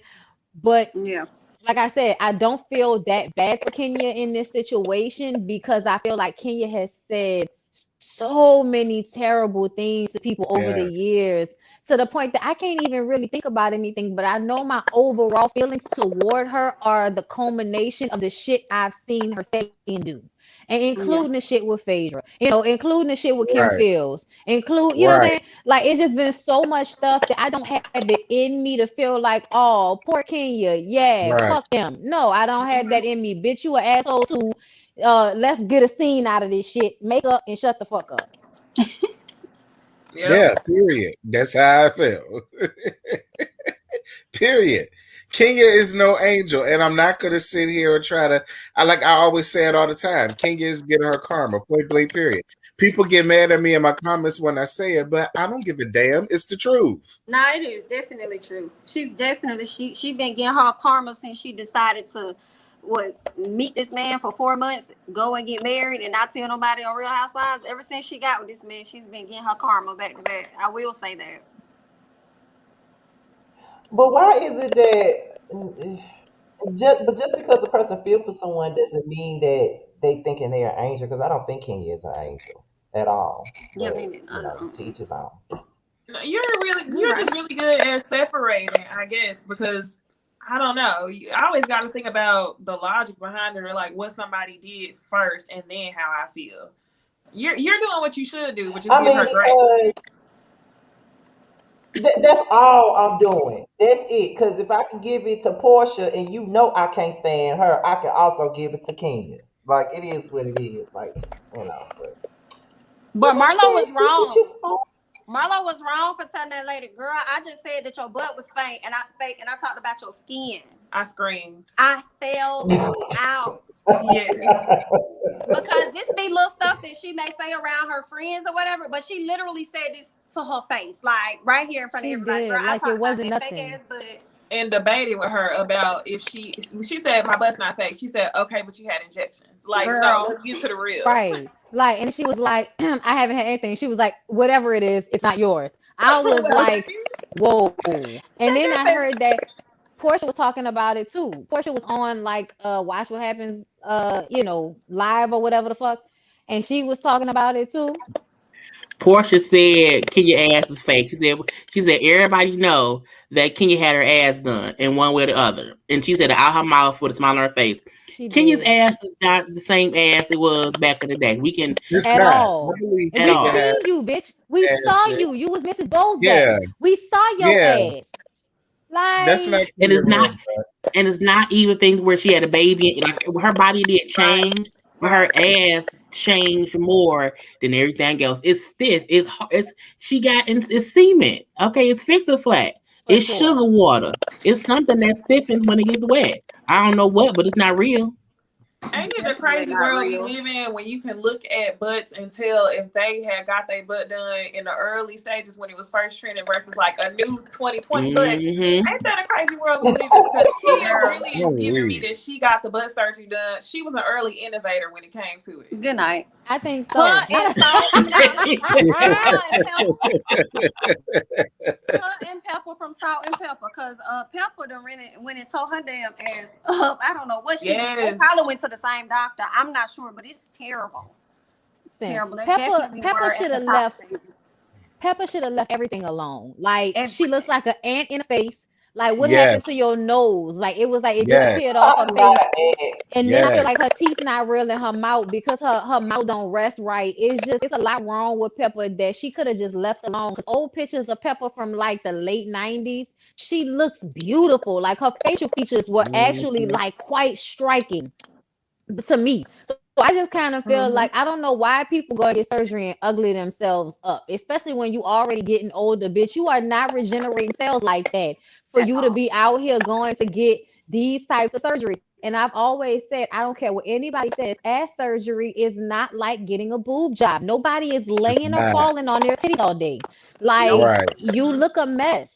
Nope. Just do some squats and cut it the fuck out. Like the squats work. You have to do a lot of them. And I know y'all don't like to work out, but the truth of the matter is the real bodies always look better than the fake ones. Period. Thanks. Sorry. Well, she said it, not me. And that's on Mary Had a Little Lamb, okay?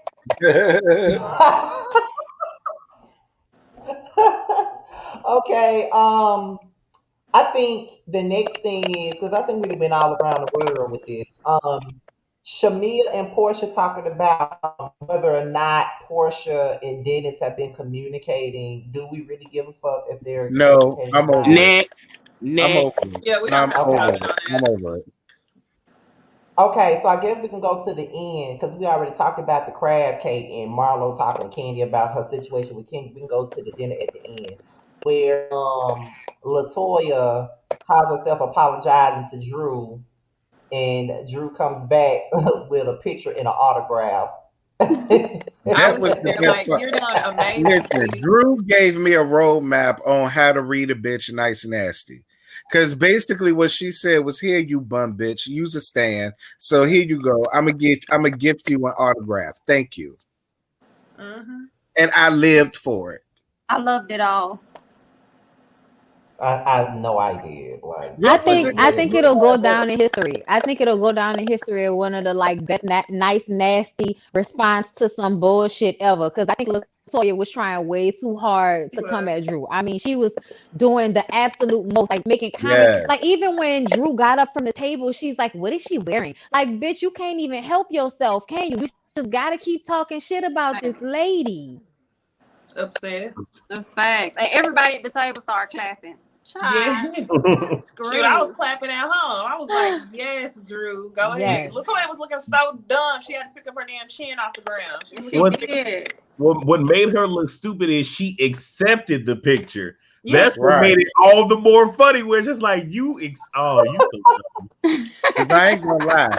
I really wanted Drew to lock jaw on her ass. And I'm just gonna be, not that I condone violence, but I really wanted her to Candace Dillard her ass, and I'm gonna be real. Because she asked for it. Like if any bitch ever asked for it, she asked for it and kept asking for it. I And would I would walk love into to the see like how I would wipe her people would eyebrows off. accept it. Huh? I would have baby wiped her eyebrows off. Just get little baby Yeah, wipe, like just got she both of them acts eyebrows like and wipe them off and say, "Girl, my weave and your eyebrow is both missing some pieces." And I would just wiped her eyebrows off and would have sat back down. Yeah, because I'm like, Latoya you was still reaching. antagonizing this lady? Drew's wig is not the worst wig. I mean, it wasn't even bad, to be honest. Like, and if It it was, wasn't. the cameras would have showed her lace lifting because they Right. live for moments like this. I'm like, why are you so obsessed, Latoya? Get a damn life.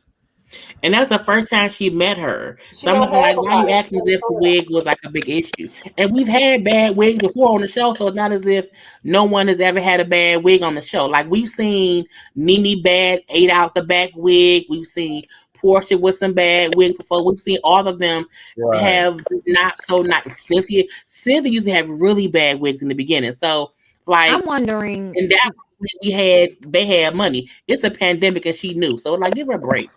Listen, I'm wondering if maybe Kenya told Toya to like, throw jabs at Drew, not only because she doesn't like Drew, but and I mean, that's touch and go. But for real, I feel like it's more so of the standpoint of you trying to make a splash on this show, you need to make, beef with somebody. And if you want to make beef with somebody and still possibly stay on the show, make beef with the other new girl. That way y'all can kind of have y'all going back and forth, but you won't ostracize everybody. You know what I'm saying? Because most of the girls will stay out of like some petty shit. You see how they act. They don't get in between. They don't do the Potomac thing where everybody gangs up on one person and all that type of shit. Like that one person actually has to do something to every person in order for them to gang up on a person.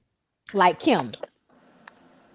Yeah. But yeah. I think watching the season back, I think at the reunion, if they have all the friends up on the show, if they bring on Latoya, I think she'll have to answer for why she kept going at Drew so hard. I do wonder if she'll say, well, Kenya said I should, stand up for myself or whatever. I do think she's been coached to, what I'm saying, you have to make yourself be on camera, like make things happen, because it makes no sense how she reacts sometimes. I'm like, she has to be doing it for a reason. I do think Kim's like, if you do this or that, you'll get more screen time. So I feel as if we don't even see her talk to anybody but Kenya. So she's getting all her info from Kenya. So it's like, who else does she listen to? Kenya. She's doing the exact same things Kenya did. It's just 10 times worse because she's a loose cannon. She don't know how to dumb herself down to not be so messy. She's just wild with it right now. I think if this is in like 2 or 3 more seasons, she may know how to quietly be messy to where it doesn't look bad. But right now, it just looks bad. I just want to say right quick, right fast, to plug my business right quick. Okay, so y'all know that Paige and Amari, that's the training sets that I be wearing, a little cute training sets and shit from Kiara Lachey. They're having a 50% off sale right now. I just put the link in the chat. So it ends at midnight. So if you're trying to go get some of this shit for the low, or even just go look, you should go do that before midnight. All right, that's it. Okay. You better listen to what she said now. She plugging the business in this bitch, okay? That's what you're supposed to do. Okay, so I guess that's it for the Housewives of Atlanta. Let's just say that they finally had a great episode this season. This is the first good episode. I can only hope that the rest of the season is the same. So we can get into the Wendy Williams movie and documentary. Okay, I know that Terrence hasn't seen it just yet, but Can we let's first, talk about it. before we get into the movie, can we please talk about how stupid Method Man's wife looked putting out that message today to Yes. dispute? So stupid. Oh Oh, Dumb my as God. hell. I was like, Dumb as bitch, hell. don't nobody care? Like, first of all, as if Wendy is the only person rumored to have fucked Method Man over these years, girl. Like, I don't think Method Man is like one of them people that don't nobody care about your wife. Like, they really don't. They'll fuck you and then go on into life like, well, at least I did it one time. Nobody gives, like, I'm sorry, that's disrespectful. I get it. I'm a wife, I understand. But that's just when you have a husband that's considered like, a sex icon in the industry or some shit like that, which Method Man definitely is considered one of those people that everybody wants to, get the yike from. So I kind of felt like, girl, don't nobody care. And they didn't even talk about it in the movie. So I just didn't understand why she felt the need to give like this Instagram story, this is my statement shit. And then she never denied it. So it was just kind of like, so what was this for exactly? What I think was dumb was that she made it seem as if Wendy said it to get attention. At the end of the day, people have to get Wendy did not need attention for this biopic. Like everyone was gonna watch it regardless. So I think what made her I get if she would have said, like, why bring up something that happened a long time ago. That okay, I get that. But for her to make it seem as if she only did it to get attention and how she keeps coming at me and my husband. Wendy said years ago you had cancer. Was that wrong? Yes. However, she said way worse false shit about people than the true shit she said about you. And I get you mad because you had not told your family. Cool, we get that. But I do not think that Wendy has been coming for Method Man and her. No one talks about that at all. Like it wasn't. So I think her response made it seem as if Method Man did fuck Wendy, and she just mad it came out. Like her response did not make me feel bad for her as a wife because I felt as if you know who your husband was back then, and we all know who Wendy was back then. They fucked back then. We don't mean now Method Man. We mean back then Method Man. So the whole thing of she doing it for attention and her show was struggling and this and that. I'm like, I record Wendy every day. I at least watch the hot topics to see what's going on and whatnot. So I feel like she wasn't hurting for attention. Method Man just got on Ghost. Okay, he just got back into the limelight. He just got his name. He's fine as fuck now. Don't get me wrong. When a photo get posted, he's amazing. But famous wise, no one really talks about Method Man or even Wu-Tang. Like they're both legends, yes, legendary, rapper and group. But I'm like, he needed more attention than she did. So you look stupid. Definitely look stupid. I mean, I'm just saying that nobody. I love the old picture that I sent to y'all in our panel chat of them from back in the day. Because everybody's always looking at Wendy with the eyes, what she looks like as like a 50-something-year-old woman who's been on cocaine, had, a whole bunch of miscarriages, a stressful ass marriage, a stressful business. Like she's worn herself down for her to not look as good as she should look. And then when you think about the surgeries that she's put her face through and probably like, the filler or the Botox, what the fuck she's doing to herself over the years, all of that has had, a detriment to Wendy's beauty. But back in the day, especially when she wasn't making wrong makeup and hair decisions, which was, it was the 90s. But like she used to be cute. Like when they were showing us video during the documentary, like that one part where she was real thin and she had like all black on and she had these two ponytails. I was like, what is giving? Yeah. And I would like to remind everybody that in the 90s, big asses weren't a thing like that. Like most people wanted to have a smaller ass. Honey, is my ass big? Like that's a thing. Like nobody was out here trying to look like Buffy the Body back then. Like that wasn't a thing. Because that looked like grandma booty to regular people. Now, we feel differently about it. I just prefer for proportionate asses and real ones. If it's a real big ass, then that's great. But I'm tired of y'all, with the fake ass and just looking terrible and then thinking you look cute and it's like it's lopsided, it looks rocky, it's not moving. Why are you shaking it? Like, Summer Walker. Y'all remember that video Summer Walker put up of her like shaking her little cheeks in the way it was lifting? I was like, what type of muscle is in there? Because I have ass muscles.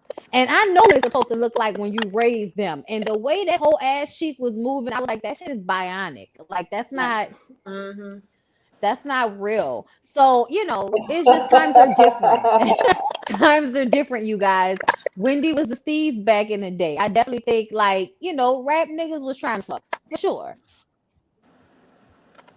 Well, like someone said in the chat, breast was more the thing back then. It wasn't the ass, it was the breast. That's all people cared about back then was the things on your chest. They didn't care about your ass. You got a flat stomach and big They wanted titties. That's all they cared about.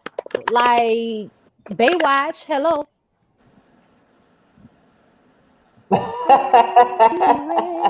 I'll be ready. Exactly. But one thing I will say about this Wendy movie is the fact that we already knew that she was going to give us all the tea, but I did not expect for her to give us all the tea that quick.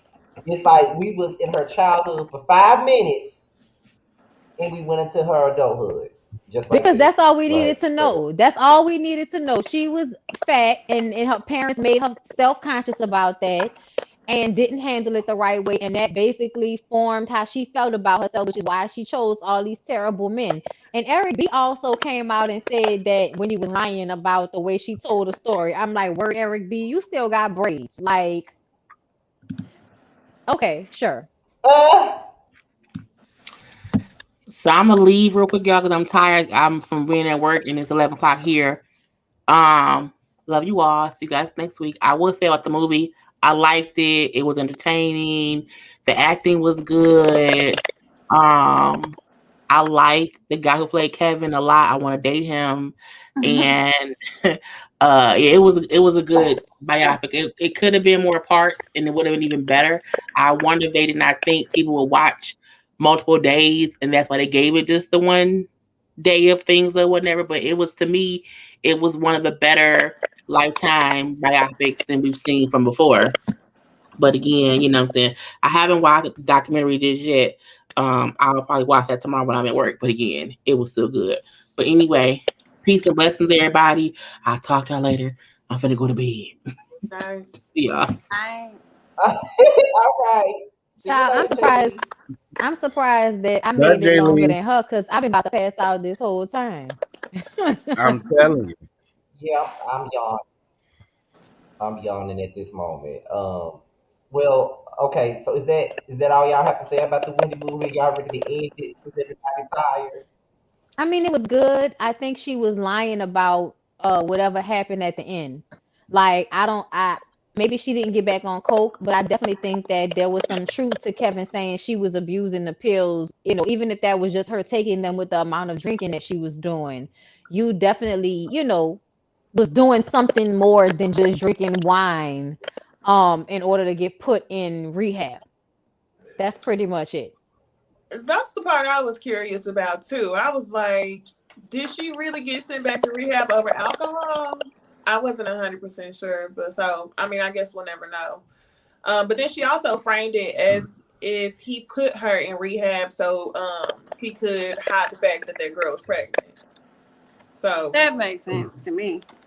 so it could be those, either one.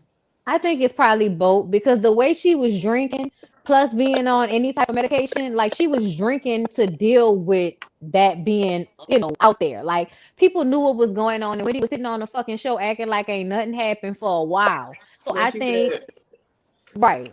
I think she was drinking and, just trying to deal with it on the low, but I don't think she got back on cocaine because I feel like that would have been more of a catastrophic situation. Like if she had gotten back on coke, I think we would have saw that shit. Like it would have, because she old now. You can't just get back on those, Right. hyper, raise your blood and all of that type of drug and just be okay. That shit don't happen. Well, I just want to say with the movie, y'all might not like this, but hey, look, Kevin did what he was supposed to do. Kevin had one job and he worked his job. He saw Wendy, he saw Mark and a moron, and he went ahead and did what a hood nigga had to do. He went and made sure that he secured the bag and made sure that she stayed positioned to where she wouldn't lose no money. I know that people don't want to hear that, but hey, it's actual factual. I think Kevin definitely saw opportunity from the beginning. So I think he had a whole motive the entire time that he got with Wendy. What I love that Wendy said in her documentary was when she got one of her jobs back, when she went back to New York, she allowed Kevin to think he was running things when he wasn't. And I think he probably could have positioned her in some great areas, but I also think that Wendy it was because of Wendy. You know what I'm saying? Like, let's not really act like he really had to do a lot because she was out here putting in the work. So it was a lot of stuff was likely guaranteed to her anyway. She really didn't need him. And it's just funny because I think we talked about this last week where it was like the people like Mary J. Blige that go and they have their husband be their managers, and then Wendy, because I couldn't think of a case of when the woman no, I'm lying. So Wendy lets him be her manager, and it's like, girl, why? For what? For what? That man saw opportunity. He was a promoter, and girl, immediately started throwing parties. Hello, with her name as the headliner, as the host. Hello. I'm Him still and the mad other friend. that at the very end he said to her, "What I built for you." I sat back like, what you say? What? Right. I'm surprised she didn't haul off and beat his ass right then in the sober house. Like, what you built for me? Oh yeah, that would have been it.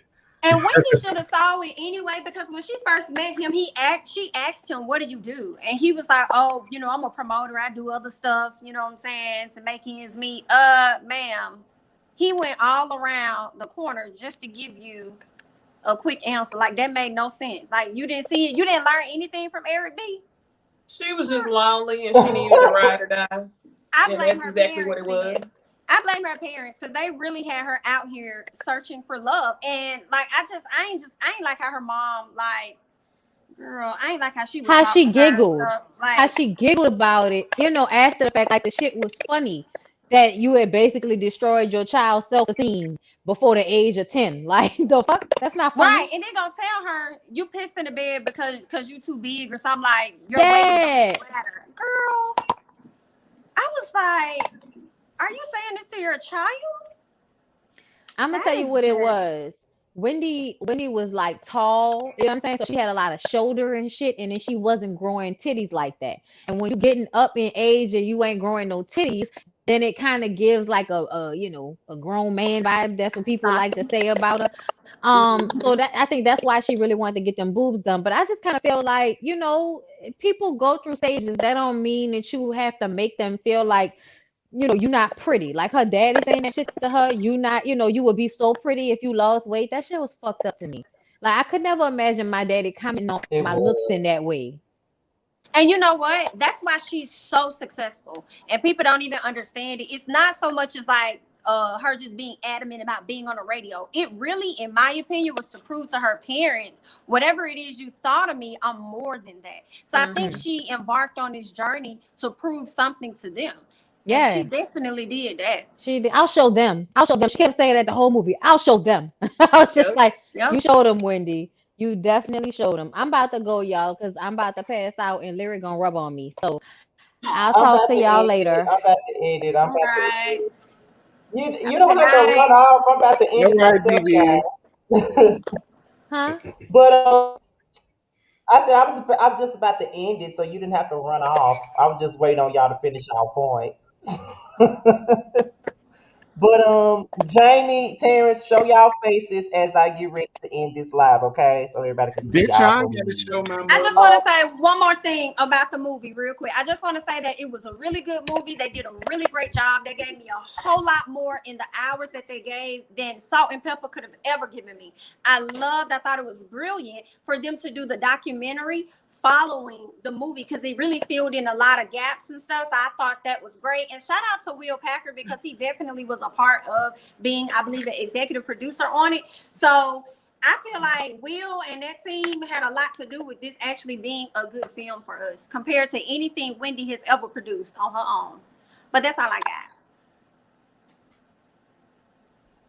Well, all right. Okay.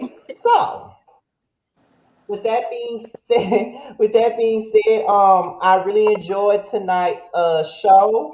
I think we had a great time. We had a lot of great commentary and all of that other stuff. So we did a great job with this. I think next week is Love and Hip Hop Family Reunion. I think isn't it next week? Next Monday? I think it is. If I'm not mistaken. Yeah. Just look at it for me. I think, but I do know Basketball Wives comes back next Tuesday. I think it is Tuesday because they come on at like 8 or 9 o'clock, one or the other. So yeah. But Uriel told me that I should not change the night that we come on because of Love and Hip Hop. It should stay as is. That's what he said. So I agree. I think that's the right thing to do because there's really not many other days I can change this to. So I guess we will have to change it. Well, let it stay on Monday nights because, whatever. So that's one thing that Uriel said that was actually correct. However, good night to everyone. Thank you to the people in the chat. Thank you to all of the super chats. Thank you guys for always being great and participating and just being professional, even you're real. Shout out to Josiah, who is currently sick right now. I will be checking on him after this is over. And before we go, just let everybody know where they can find you and all of that stuff. Starting with Jane. Starting with me. Okay. You guys can find me. Everything is Jamie. That's me. Twitter, Instagram, YouTube. Just as you see it on the screen. Same. Everything is my name, y'all. Niecy Dixon, YouTube, Twitter, Instagram, all that. So go ahead, subscribe. Girl, y'all already know where y'all can find me at. Capricorn. And I am choosing to disengage. Embarrassing. Well, I just want to also one more thing. I just wanted to give a shout out to Niecy because she did reach the 2,000 subscribers that she wanted right before her anniversary. So congratulations to her. Thank you. Yep, my anniversary is gonna be in April. That's awesome. That is great. I did not know you hit the 2K mark. So congrats to you for hitting 2K. All right then, y'all. Well, I guess this is it. We'll see y'all next Monday. We'll be talking about love and marriage. We'll be talking about growing up hip hop, Housewives of Atlanta, and all of that other good shit. I don't know. I think we won't talk about basketball wives until the week after they don't come on to the very day. So I don't know. But we'll figure it out. With that being said, y'all, we're out of here. Good night. Good night. Good night. Good night.